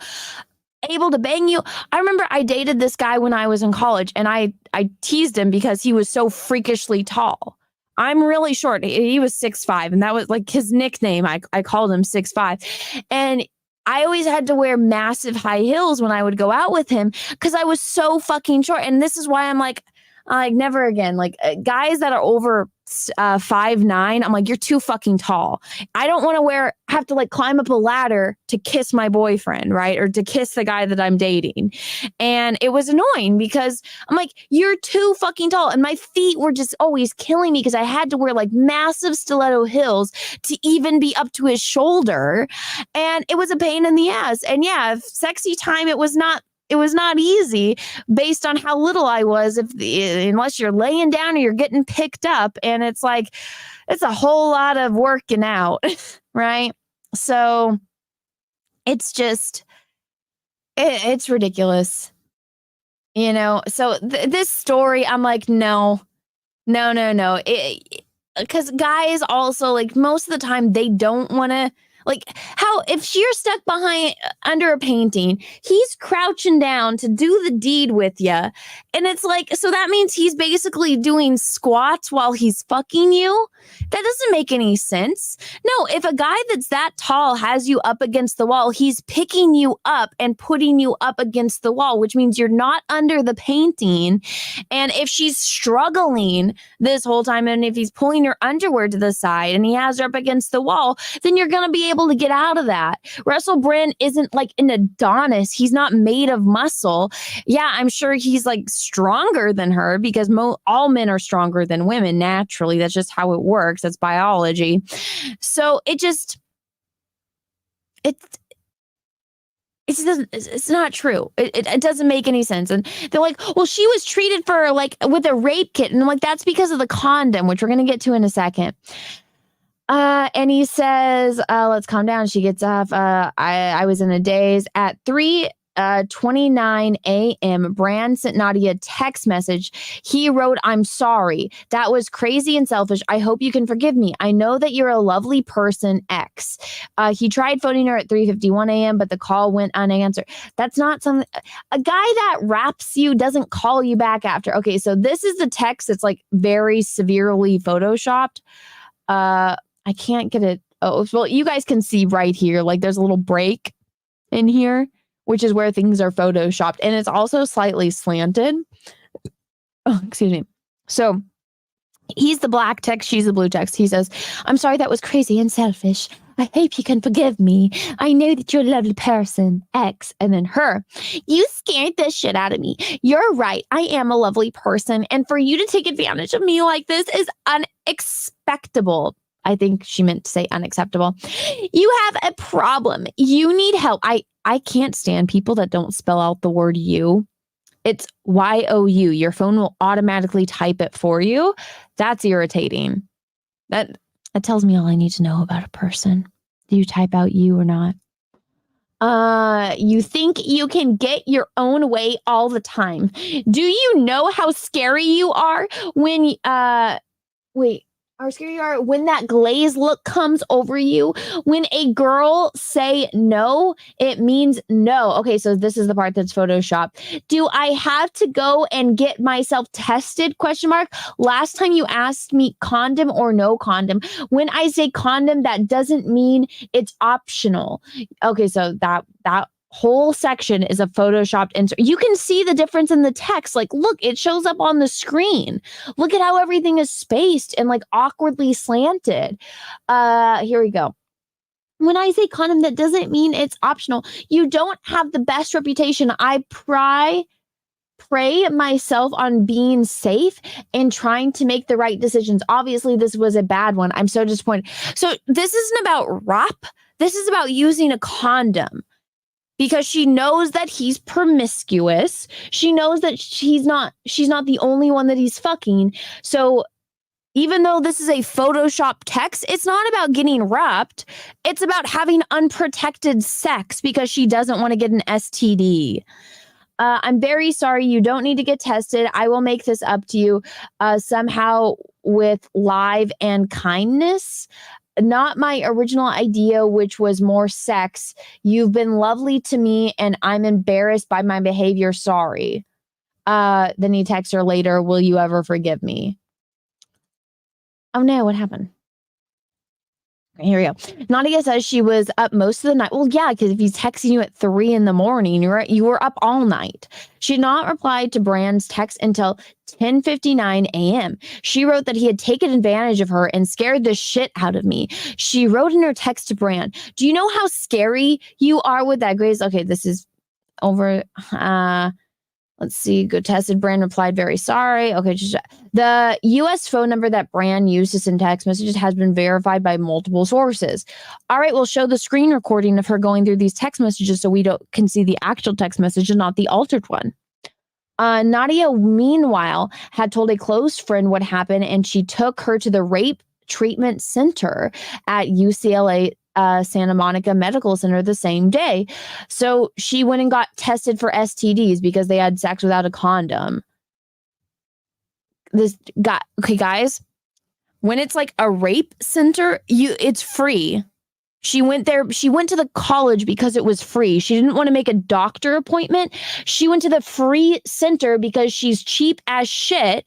And she didn't want to pay to go to the doctor's office and pay $80 to go get tested.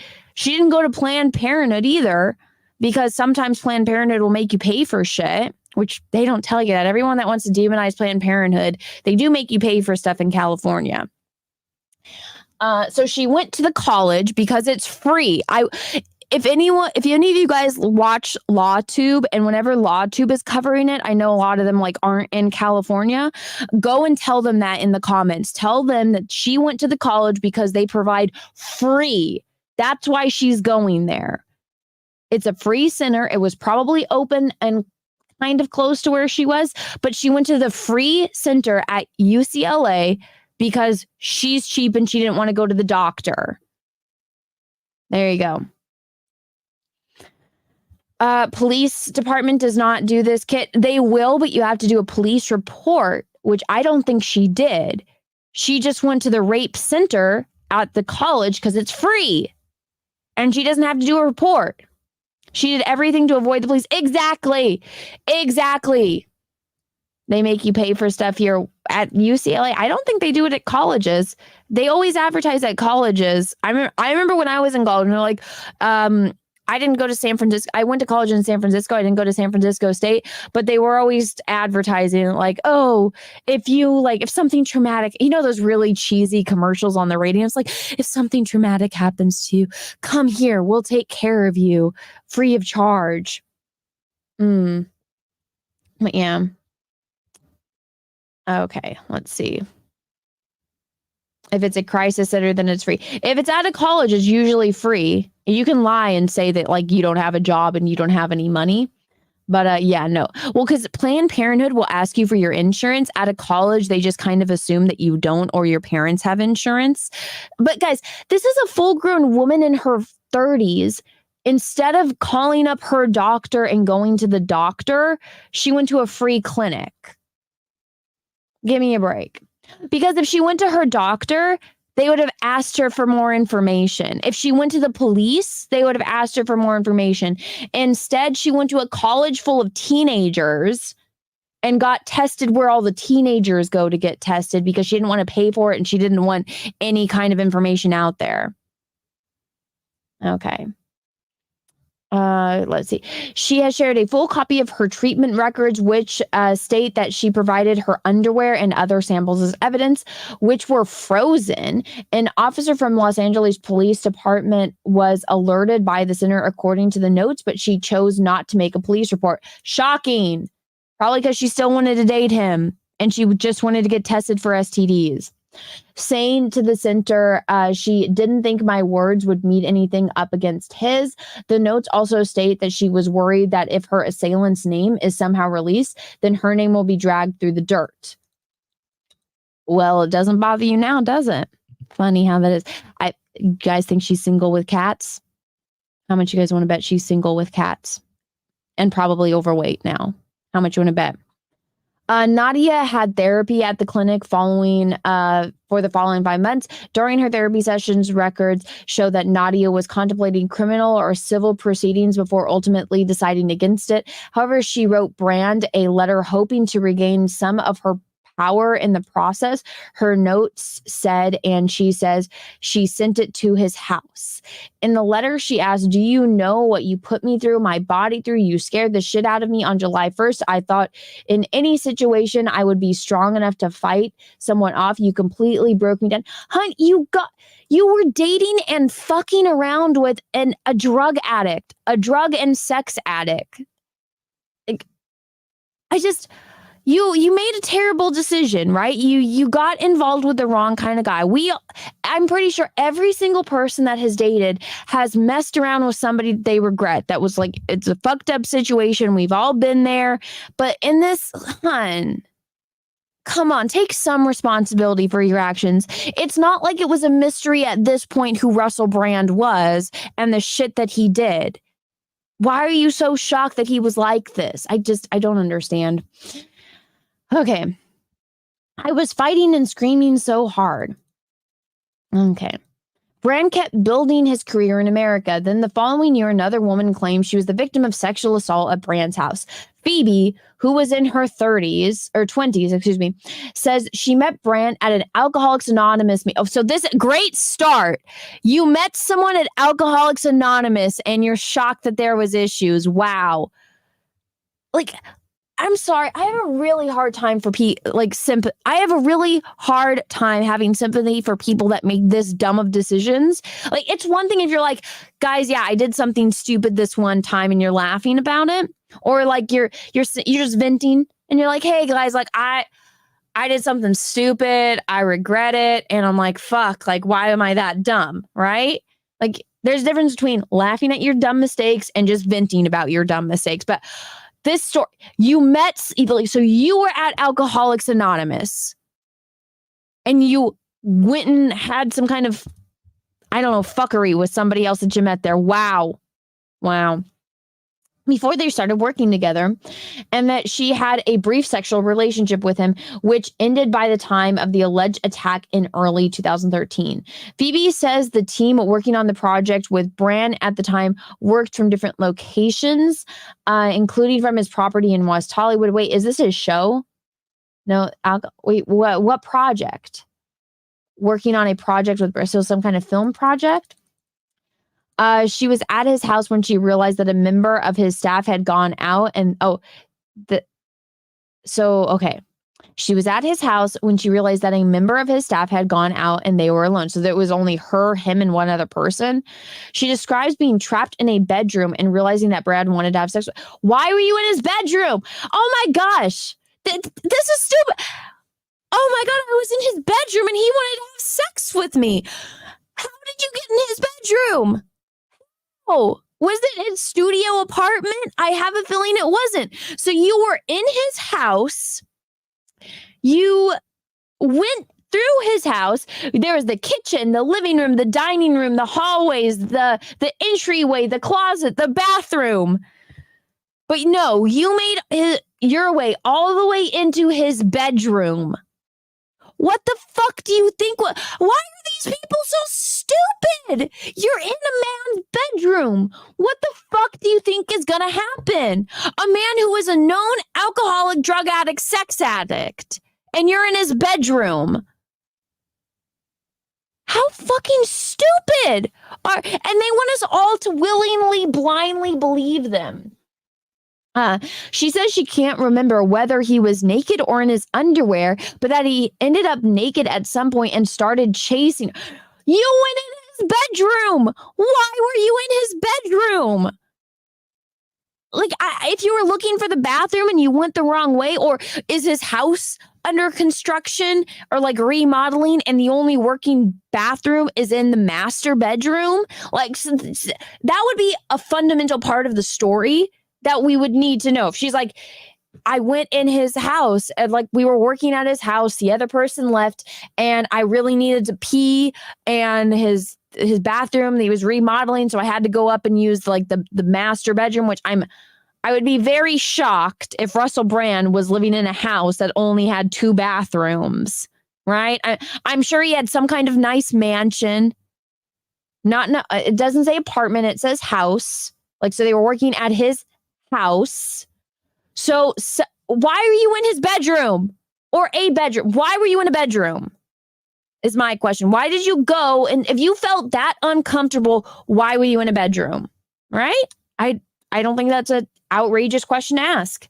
And him being a sex addict, this girl that we met at Alcoholics Anonymous, and I'm sure that there was some flirtation, which she's not adding into the story because it would be looking bad on her part. So he hit on her because you went in his bedroom and he assumed you wanted sex? Wow. Shocking. Okay. She claims he grabbed me and got me on the bed. She claims he tried to kiss her and remove her clothes as he pinned her down. Phoebe says, and I saw something come over his eyes. I swear to God, like black in his eyes had no more color. They were black like that. So he was high. Do these girls not she's an alcoholic. I'm sure she knows what a drug addict looks like. So his pupils were dilated because he was stoned. Are these people retarded? Like, I need to see these people because there's no way there are people that are this fucking stupid in the world. Like, are you an innocent flower that's never been around somebody that's high on drugs? Like, you don't know. Like, you can walk down the street and see a hobo and tell by their eyes and how dilated their pupils are if they're stoned. What she's describing is a guy on drugs. He's so high, his pupils are dilated. And shocker, he's a sex addict. You were in his bedroom, and I'm sure you were flirting with him. And I'm sure he was flirting with you. I'm sure there was something going on there because, like, this is so stupid. This is so stupid. He's sober. I doubt that. Well, he might not be drinking, but he can still be high. I swear to God, like black. His eyes had no more color. They were black like the devil. Like a different person literally entered his body. She was fully clothed. So he's high and trying to bang you. I was screaming and I was like, what are you doing? Stop, please. You're my friend. I love you. You're telling the guy you love him? Please don't do this. I don't want to do this. I think he had his hands down my trousers. What American says trousers? None. So she's British too. This is a key because Americans, if she was American, she would have said pants, but she said trousers. So she's British. But I was fighting so hard and was screaming so hard, hoping that I could get through somehow. She says, I don't know what the actual definition of sexual assault is, but it feels like that. He didn't rape me. Okay, he didn't rape you. Okay, so there you go. He didn't rape you. She says she kept begging him to get off her, and eventually he relented, at which point she says he flipped and was super angry. Phoebe says Brown was shouting, fuck you, and you're fired, and she says she fled Brand's home in tears, stopping only to grab her shoes before running barefoot to her car. Why wasn't she wearing shoes? So she was in a man's house, in his bedroom. She didn't have her shoes on. Was she wearing a shirt? Was her shirt off? And he didn't rape you. He stopped when you told him to stop. And he got mad because, I don't know, was he being led on? Guys, all of this is so sus. Like I said this yesterday. I'm like, it's not like these girls were walking down the street and he pulled them into an alleyway and he raped them. No, all of these women are in his house and in his bedroom. And it seems like they were all willing to be there and they just have something that they regret. Let's see. As she left, Phoebe says she passed a group of people who arrived at the house for a meeting about the project. Years later, she says she met one of the people who had been in this group. She says, he pulled me aside and said to me, I have never forgiven myself for not running in that house to save you. I heard you screaming and I didn't know what to do. And we were all so scared of him and I didn't do anything and I'm sorry. So why hasn't this person come forward to talk about it? I would be really interested to hear that person's story because these would be people that, are witnesses. I think that's important. I also think it's important to know both sides of the story. The Times attempted to contact this person, but he did not respond. I wonder why. Phoebe, who told her friends what happened to her, felt forced to return to work in the days afterwards, but she claims that Brand, after becoming aware of her allegation, cornered her and threatened her with legal action. Phoebe did not formally report the incident as she feared that her career would be affected. 3 separate sources confirmed that she had told them about her allegations at the time, while 2 more were also aware of it. So there's holes in this story then if nobody's backing her up. I don't know. I just don't feel like he had that kind of power like they're giving him. And also, I have a really hard time believing that people wouldn't do the right thing if there was an issue there. A short time later, Brand left the U.S. and moved back to the U.K. It was then that serious allegations about his conduct behind closed doors first became public. In 2014, an ex-girlfriend, Jordan Martin, wrote about their relationship in a self-published book, K Not Entanglement with a Celebrity, in which she renames Brand Randall Grand and herself Dina.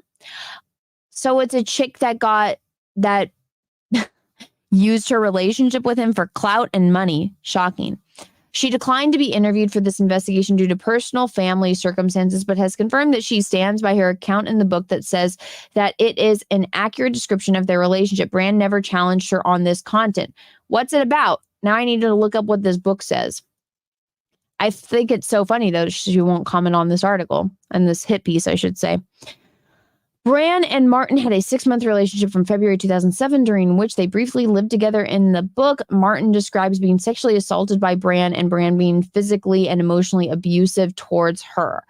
The alleged assault occurred at the Lowry Hotel in Manchester. She describes how Brand became angry when she found out she had spoken to her ex-boyfriend. Shocking. The guy doesn't like her talking to her ex. Wow. I'm pretty sure if she found him talking to her ex, she'd be pissed. This is not an uncommon thing that a partner is pissed when they find out their partner's talking to an ex. That's very normal. Snatching a phone from her, ripping the case apart and pulling out the battery. Martin, oh my God, this is how you know how old it is, when you can pull out the battery from the phone. Oh my God. Oh, you can't do that with an iPhone. Martin writes about how she then walked away from Brand and was standing at the sink in the room when he came up behind her. In the book, she describes how Brand does not say a word. He stands so close to her, he slides his hand down in front of her low-hanging jeans into her underwear and forces a finger inside of her. So he wanted makeup sex. Okay. Martin writes about how she was not ready for this intrusion and did not find it sensual or pleasant. After that, Brand allegedly walked out of the room silently, leaving her feeling confused and uncomfortable, a little stunned. Okay, so you guys got into a fight. He tried to make it up to you by having makeup sex, and you didn't want to have makeup sex. That's not because you were pissed because you wanted to talk to your ex. You see the issue here? He was trying to make up with you, and she didn't want that. Hun, you probably shouldn't have been talking to your ex. I'm going to put that out there. You're in a relationship with someone, you're living with someone, don't talk to your ex. She also describes how he once forced her to brush her teeth so hard that her gums bled so she would taste anonymous to him. Martin, well, okay, so if your gums bled, that means you don't floss your teeth, because it shouldn't matter how hard you're brushing your teeth. Your gums aren't going to bleed if they're strong. So you don't floss. Something tells me this girl talks to her ex and she has bad hygiene. Okay. Martin writes that Brand pushes boundaries, controlling other people to fulfill personal perversions. So don't date him. If he's making you outside of your comfort zone, don't date him. Do these people not understand that concept, or are they so desperate to stay famous, to stay with the famous person? This is so dumb. For the sake of dominance, for the sake of so he's got that whole dom control thing, and he likes to spit in girls' mouths. So don't date the guy. It's that simple. Don't date him. Alarming displays of aggression. Oh my God. We're almost done with this article, by the way. Brand's attitude towards women became an open secret on radio and TV production, according to sources. Many felt the BBC should have been awake to the concerns about Brand's on-air behavior well before the Stashgate scandal, while hosting a BBC radio show. Why are we jumping back? This is jumping so back and forth. It doesn't make any sense. While hosting his BBC radio show on 6 Music, he and his co-host Matt Morgan would sometimes undress in the studio and encourage guests to do likewise. Well, describe undress: taking your shoes off, taking your tie off, unbuttoning your top button, taking your shirt off, taking your pants. Like what? Taking your shoes and socks off? Like what is this? I need to be more details, please. Also, they're comedians. Are they trying to make you laugh? That's a big factor. Okay. When contacted by the Times and Sunday Times, Morgan said, "I stopped working with Russell Brand 7 years ago. During the time I worked with him, I was never aware of any allegations of serious sexual misconduct against him." Wow, shocking. I absolutely condemn all forms of mistreatment of women. Looking back on the time I spent working on the BBC radio, I'm regretful to learn that the show that I was a part of made colleagues uncomfortable at the time. Yeah. Oh, shit, what happened? I clicked on something. In July 2008, Ofcom, the communications regulator, fined the BBC £17,500 for a serious breach of conduct after finding that Brand's show on 6 Music had faked a competition winner. What does this have anything to do with anything? During other Radio 2 episodes, Brand made a series of sexual remarks about the news reader Andrea Simmons, describing her on air as erotic and a sex bomb, and telling listeners that he would like to go under the desk while she was reading the news. Several times after that, it is implied that Brand was forced to apologize by BBC staff. That's retarded. Oh my God. So he is a comedian. He's talking about how hot this chick is. This is like freaking Alex Stein getting shit for calling AOC a big booty Latina. And he's like, yeah, AOC, big booty Latina. Oh, you look so sexy in that dress, AOC. This is the same thing. How terrible. A man finds a woman attractive and says that she's so hot he wants to go down on her. What a fucking crime. That's like them coming after me because I say I'm a Henry Cavill super simp and my uterus explodes looking at him. Oh my God. Give me a fucking break. If you are getting that uncomfortable that a man is expressing how he finds a woman attractive, he's clearly joking, right? Give me a fucking break. This is retarded. In May 2007, Brand called Jimmy Savile, who suggested the pair could meet if Brand brought along a sister. Brand doesn't have a sister, so instead offered to bring a female employee, agreeing on Savile's request that she should be naked. "I've got a personal assistant," he says, "and part of her job description is that anyone I demand she greet, meet, massages. She has to do it. She's very attractive, Jimmy." He is joking. This is a fucking joke. Comedy is dead to these people. These people have no sense of humor. This was 4 years before Savile's death and 5 years before details of Jimmel's Fix It presenters' crimes were exposed. Oh, is this that dude that was like a pedo? Is that who that is? I think so, right? According to insiders who were working for BBC Radio at the time, complaints were made about Brand's behavior in the studios to Leslie Douglas, the BBC's controller for the Radio 2 at 6 Music, but nothing appeared to be done as a result. Probably because he knows that none of you bitches had a sense of humor. Okay, we're almost done with this article, guys. We're so close. Okay. In December 2007, another serious complaint was made by BBC staff to Leslie Douglas about Brand's behavior in the Radio 2 studio. Sources who were involved said the complaint was made after an alarming display of aggression and disrespect by Brand in the studio, which included Brand hurling objects across the studio. It fits in fits of rage and urinating in a bottle in full view of everyone. Brand had done this, the sources said, in front of production staff and guests, including a young person who appeared to be a minor and had to be sent to appear on Radio 2 by a charity. This alleged complaint and any others that had been made were not mentioned in some subsequent official reports into Stashgate. Oh my God, who the fuck cares? He's a comedian. He's being outrageous. Calm the fuck down. This is ridiculous. A spokesperson for BBC said it was clear expectations and policies around the conduct at work had to be taken. The Jonathan Ross Radio 2 incident incredibly seriously. No, y'all have sticks up your ass. None of you guys have a sense of humor. That's all I've learned from this article. Okay. Let's see. He said, we hope that demonstrates that the BBC takes issues seriously and is prepared to act. Indeed, we would add that in addition to acting on the serious editorial breach at the time, the BBC has other successive years evolved its approach to how it manages talent and indeed how it deals with complaints or issues raised. We will always listen to people if they come forth with any concerns on any issue related to an individual working on at the BBC, past or present. Okay, are we done? Is this almost done? Jesus Christ, this article is never ending. It's a never ending nothingness. I'm going to read some super chats. This is driving me crazy. Okay. You still think that, if you'd wear a tail, plug that up. You laugh at those pics.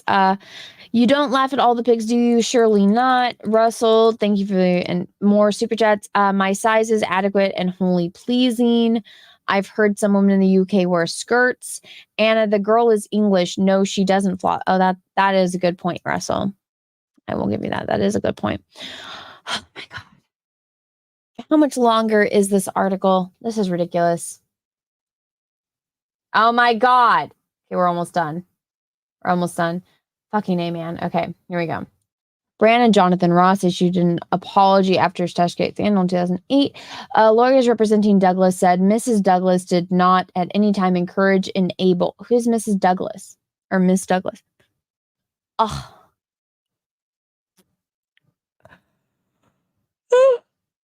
This is hell. This is a whole nother level of hell. Okay. Does not at any time encourage or enable and or fail herself to take any adequate steps within her power with regard to the conduct of Russell Brand, of which she was aware. She is presently unable to provide any further information which may reveal to the matters raised in this article due to obligations owed by her to her former employer. Alice, who later worked at Channel 4, recalled meeting in late 2013 or early 2014, during which Brand was pitched as a host of the show, but concerns about his behavior were flagged. The solution was offered was that we would take the female staff off the crew. Women that have worked hard to get into this industry now can't work on a particular show because of fear they might be assaulted or harassed. I was in disbelief. Or maybe none of these bitches had a sense of fucking humor. I said this the other day. I was in New York. I was going to go on Chrissy Mayer's The Wet Spot show. Chrissy was obviously on her honeymoon. So I was meeting up with Cecil and Zia. They both were running late. So I just went into the studio and I jumped on the show with Anthony Cumia and Gino Bisconti. And during that, I was on there for about an hour. This has been taken off the air, but basically Anthony was just telling me how beautiful I was. And I don't think he was really hitting on me, but he was like jokingly hitting on me the whole time. And And I'm like, that wasn't sexual harassment. He's a comedian. Who doesn't want to hear how hot you are? Like, right? Like, I was like, so you just complimented me for an hour. What person, what human being doesn't like that? Right? So I'm like, okay, yeah. So I got my ego stroked for an hour. Were you in his bedroom? No, I was on air. I was at it's not a TV show, but like an online virtual show. I was at Compound Media.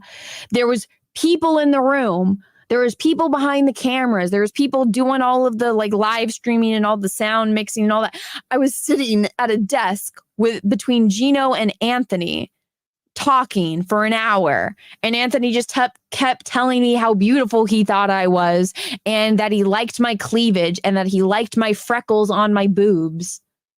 How terrible, right? Like, I have a sense of humor. I wasn't offended by that.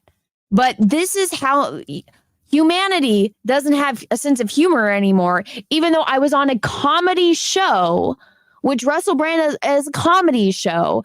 And they took that hour that I was on with Anthony off. Like they deleted it because they didn't want, I got somebody saying that Anthony Cumia sexually harassed me. I'm like, when did he sexually harass me?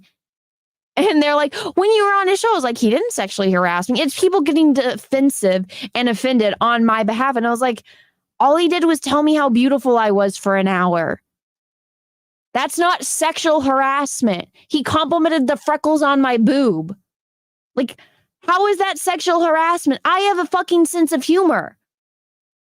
You think I didn't like hearing how beautiful people thought I was for an hour? No, I'm a fucking girl. I like getting compliments. I have a fucking ego. They stroked my ego for an hour. I didn't find it offensive. I have a sense of humor though. So I was laughing. I wasn't uncomfortable. I was like, okay, yeah, they were so hammered too. I was like, you guys are obviously drunk. I took a shot with them. I took a shot of, what was it, gin? And I had to chase it with a White Claw, which was terrible. And I was like pouring my Mio in it. I was talking about Mio and all that. And I was telling them about my Mio. And so, yeah, I wasn't offended, but they took that hour that I was on the show. Like they took that down because they were so worried that people would get offended because people did. And I'm like, no, I have a sense of humor. Crazy concept. Okay. So this just tells me that they were all afraid because Russell Brand will hit on women for that shock factor, that wow factor, and bitches can't take a joke or a compliment. So here we go. Brand continued to be given opportunities by mainstream broadcasts in the UK, including on Channel 4 in 2019. He appeared on a celebrity edition of Bake Off. He baked biscuits inspired by the genitals of his wife, Lauren. Oh my gosh, that's weird. And I like how at some point during all of this, he got married and now has children. A spokesman for Channel 4 said Channel 4 is appalled to learn of these deeply troubling allegations, including behavior alleged to have taken place on programs made for Channel 4 between 2004 and 2007. It goes from 2019 back to 2004. Really? Okay. Let's see. We are determined to understand the full nature of what went on. We have carried out extensive document searches and have found no evidence to suggest the alleged incidents were brought to the attention of Channel 4. Okay. We will continue to review this in light of any further information we received, including the accounts of those affected individuals. We will be asking the production company who produced the programs for Channel 4 to investigate these allegations and report their findings properly and satisfactorily to us. It said that in many years since the incidents emerged, there have been extensive change in Channel 4's management, and it was committed to ensuring the TV industry is safe and inclusive. Yeah, because everything's going woke, of course. They got everyone out there that was not confrontational. What's the word I'm looking at? Controversial. Brand appeared celebrity edition. Okay. A spokesman for John Knoll Management, the agency that represented Brand from 2002 to 2017, said that for legal reasons in which they cannot elaborate, they were not in a position to respond to questions. Good. Female comedians have warned for years. For this investigation, journalists were in touch with dozens of comedians who have worked with Brand. A female comedian said that in the early 2000s, when they gigged together, Brand chased her around backstage and bit her on the face. Despite her making clear she was uncomfortable, whenever he saw me, he would grab me, bite my face, and it was coupled with this weird, horrible energy, she recalls. I said to him, I don't like this, and he still did it so much before he stopped. It was him crossing boundaries. Okay, so there's no producers there. There's no bodyguards there. There's no security. Hon, you're at a comedy club. There's people there. If you really felt that uncomfortable, you would have had your security guard or the producer or the person that booked you deal with it, right? This is stupid. She also witnessed his behaviors at parties. He was like the Predator from the 1987 sci-fi film. He would show up and you'd see him scan the room, who he'd hadn't slept with, who he was going to sleep with. He should have never got to Hollywood. His behavior should have stopped that. Really? So he was a dude that was looking to get laid. Hun, women do the same thing too. You show up, you scan the room. If you see somebody that, spikes your interest, you go for it. So he was exposing or not exploiting. All my energy is just drained from how stupid this is. He was displaying normal human behavior. Shocking. Okay. And you know what? All of this, I know people are like up in the air about the 16-year-old girl, even though in the UK 16 is legal. It's not like he was at Epstein's Island, right? I feel like the mainstream media is more upset about Russell Brand dating women and having sex with the women he was dating than they were about Epstein Island. This is bullshit. Daniel Sloss was the only comedian willing to speak on record about using his real name. He says he first heard rumors about, is this guy? I've never heard of this. Who is Daniel Sloss? It's probably some comedian looking for clout, because I never knew who this guy was, and now I'm Googling him. I've never seen this guy before in my life. Daniel Sloss, a Scottish comedian. He's 19. Oh, no, he's 33. Okay, so he's a 33-year-old comedian I've never heard of before. And now, so it's because he's a no one. Do you guys know who Daniel Sloss is? I've never heard of him. Anna's being naive. What he was doing was not normal behavior. How is it not normal behavior? Do you live under a rock? Have you never been to a bar? Nope. Okay, put a 1 in the chat if you know who Daniel Sloss is, or in a 2. Wait, 1 in the chat if you do know who he is, and a 2 if you have no fucking idea who he is. His dad was a weatherman in Scotland. Well, I didn't know who this guy was until right now. All this tells me is that this guy is looking to get famous. Okay, 2s. Yeah. Comedy Central, 3. I don't see a single 1 in here yet. Yeah. So nobody knows who the fuck this guy is. It's not like it's a Bill Burr that's calling him out. No, it's some guy that no one in this chat has ever fucking heard of. Except for maybe, I don't know. Let's see. I've heard of him, and I've never heard of him, and I'm Scottish. Yeah, so it's some nobody that's speaking out against Russell Brand because he wants to become famous, and he's going to ride this for clout. He says he first heard rumors about Brand's behavior on a comedy circuit more than 10 years ago. So you heard that Brand was a little out there and a drug addict, alcoholic, and a sex addict. Shocking. Sloss says that female comedians have set up online groups that they use to warn each other of comedians and others working in comedy industry who they have had unpleasant experiences with, including predatory behavior. Oh my God, this is some woke bullshit. I know for many, many years that women have been warning each other about Russell.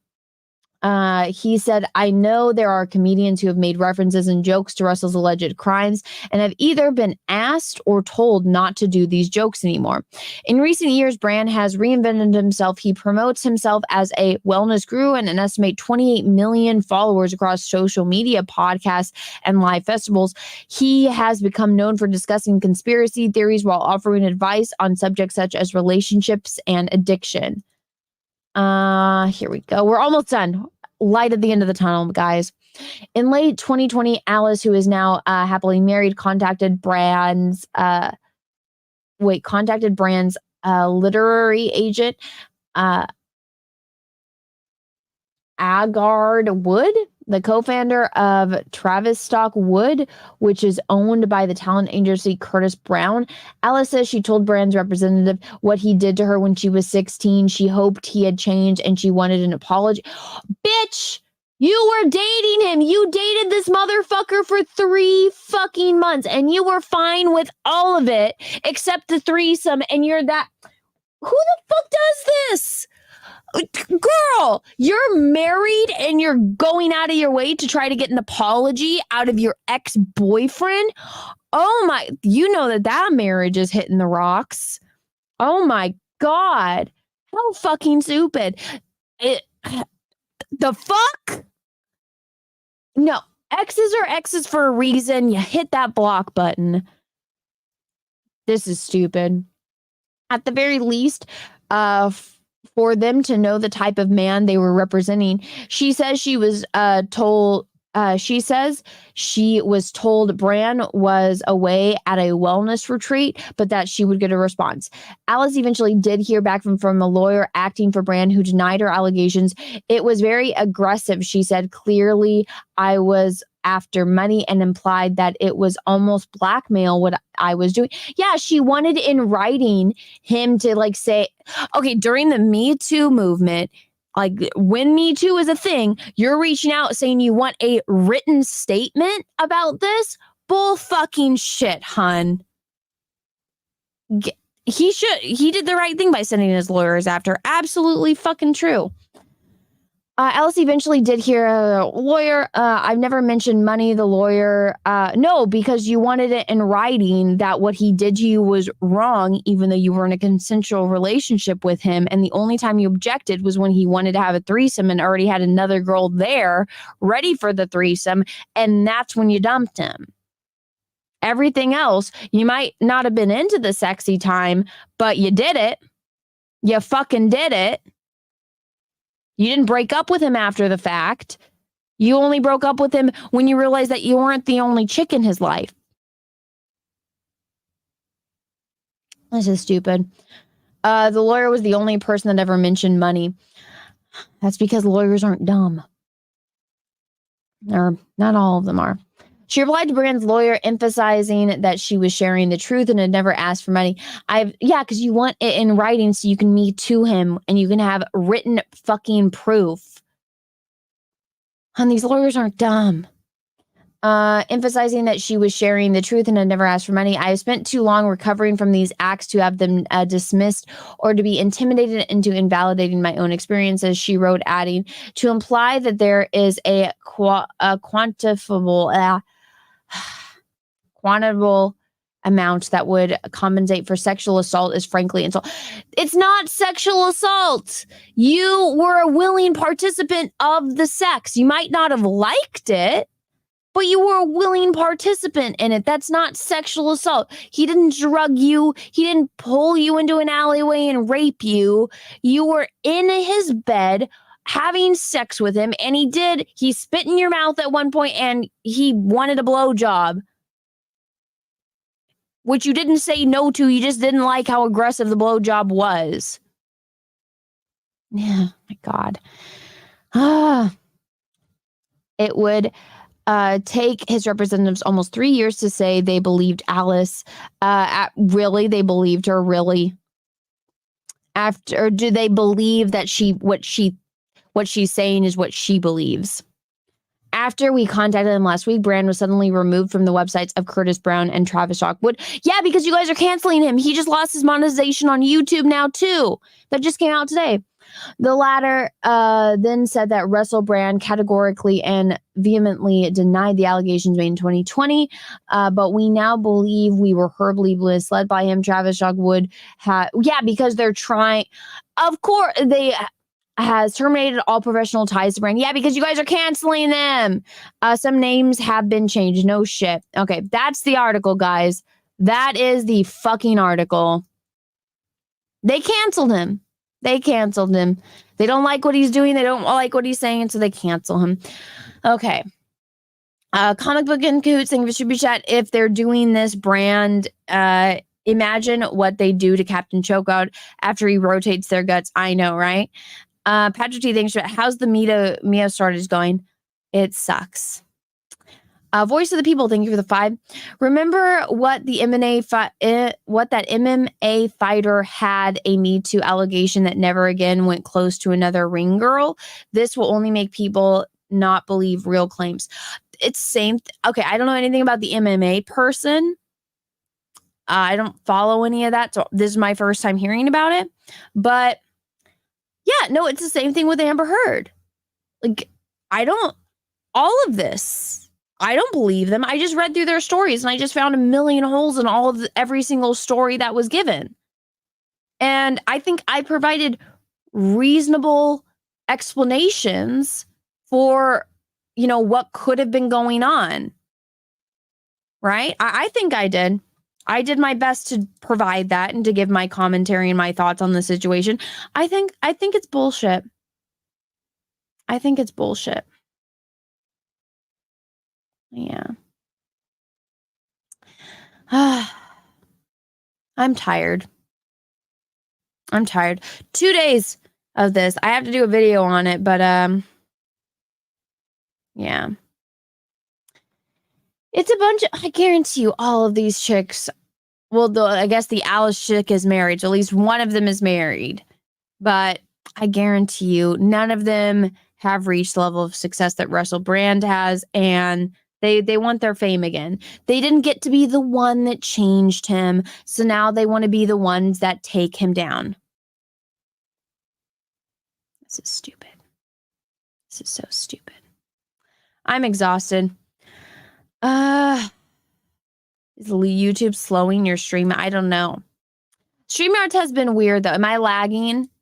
Am I lagging? Guys, let me know in the chat. It's like their lag. StreamYards has been really weird. I don't know why.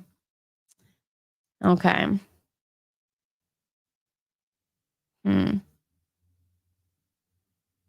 Yeah, a bit. Okay. Then it's StreamYards. I'm sorry. I have full bars on my internet. StreamYards has been weird the past week. I don't know what the hell is going on with it.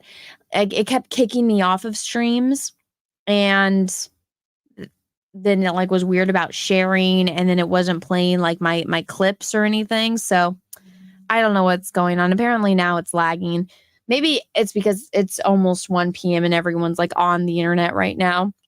But guys, I am done reading it. I gave my whole 2 cents on it. I think it's all bullshit and it's just people looking for clout, and it's a motivated attack against Russell Brand because he's speaking out against the narrative and they don't like that. So now they're trying to destroy him. It's that simple. Sometimes it's not that simple, but in this case, it's that simple. But yeah, guys, let me know what you guys all think in the comments. I've read all the super chats, so I'm all caught up. I've been going for 2 hours and 18 minutes. This will be re-uploaded onto my secondary channel, that's Star Wars Girl Live. Both the stream from yesterday and today's stream will. I actually might stream tomorrow because I went to my P.O. box and I have quite a few packages to open. So I'm going to do that probably tomorrow. So stay tuned tomorrow for a P.O. box stream. But guys, thanks for hanging out. Let me know what you think about all of this down below in the comments. I'll come out with a video, like a 10-minute video on this, maybe tomorrow too, or maybe the next day, but I will come out with a video on this. Everyone, thank you so much for watching. Thank you for supporting the channel. Ever since I started talking about this, YouTube wiped 400 subscribers from my channel. Isn't that fun? So much fun. So yeah, YouTube doesn't like me talking about this, but I'm going to talk about it because I have an opinion on it, and I'm going to share my opinion with you guys. That's what I've been doing since the very beginning. But yeah, like I said, everyone, let me know what you think about all this down in the comment. Smash like button if you haven't. Smash the subscribe button if you haven't. If you have been subscribed, make sure you're still subscribed because YouTube just is wiping people from my channel. But yeah, everyone, I hope you guys have a good day, and I will see you around later. Bye. I'll tell you where I thought I came in the forest, when the lightsaber goes like this and flies off. I said, oh, what a great entrance. Ah! Ray caught it? She hasn't even been to Dagobah for training.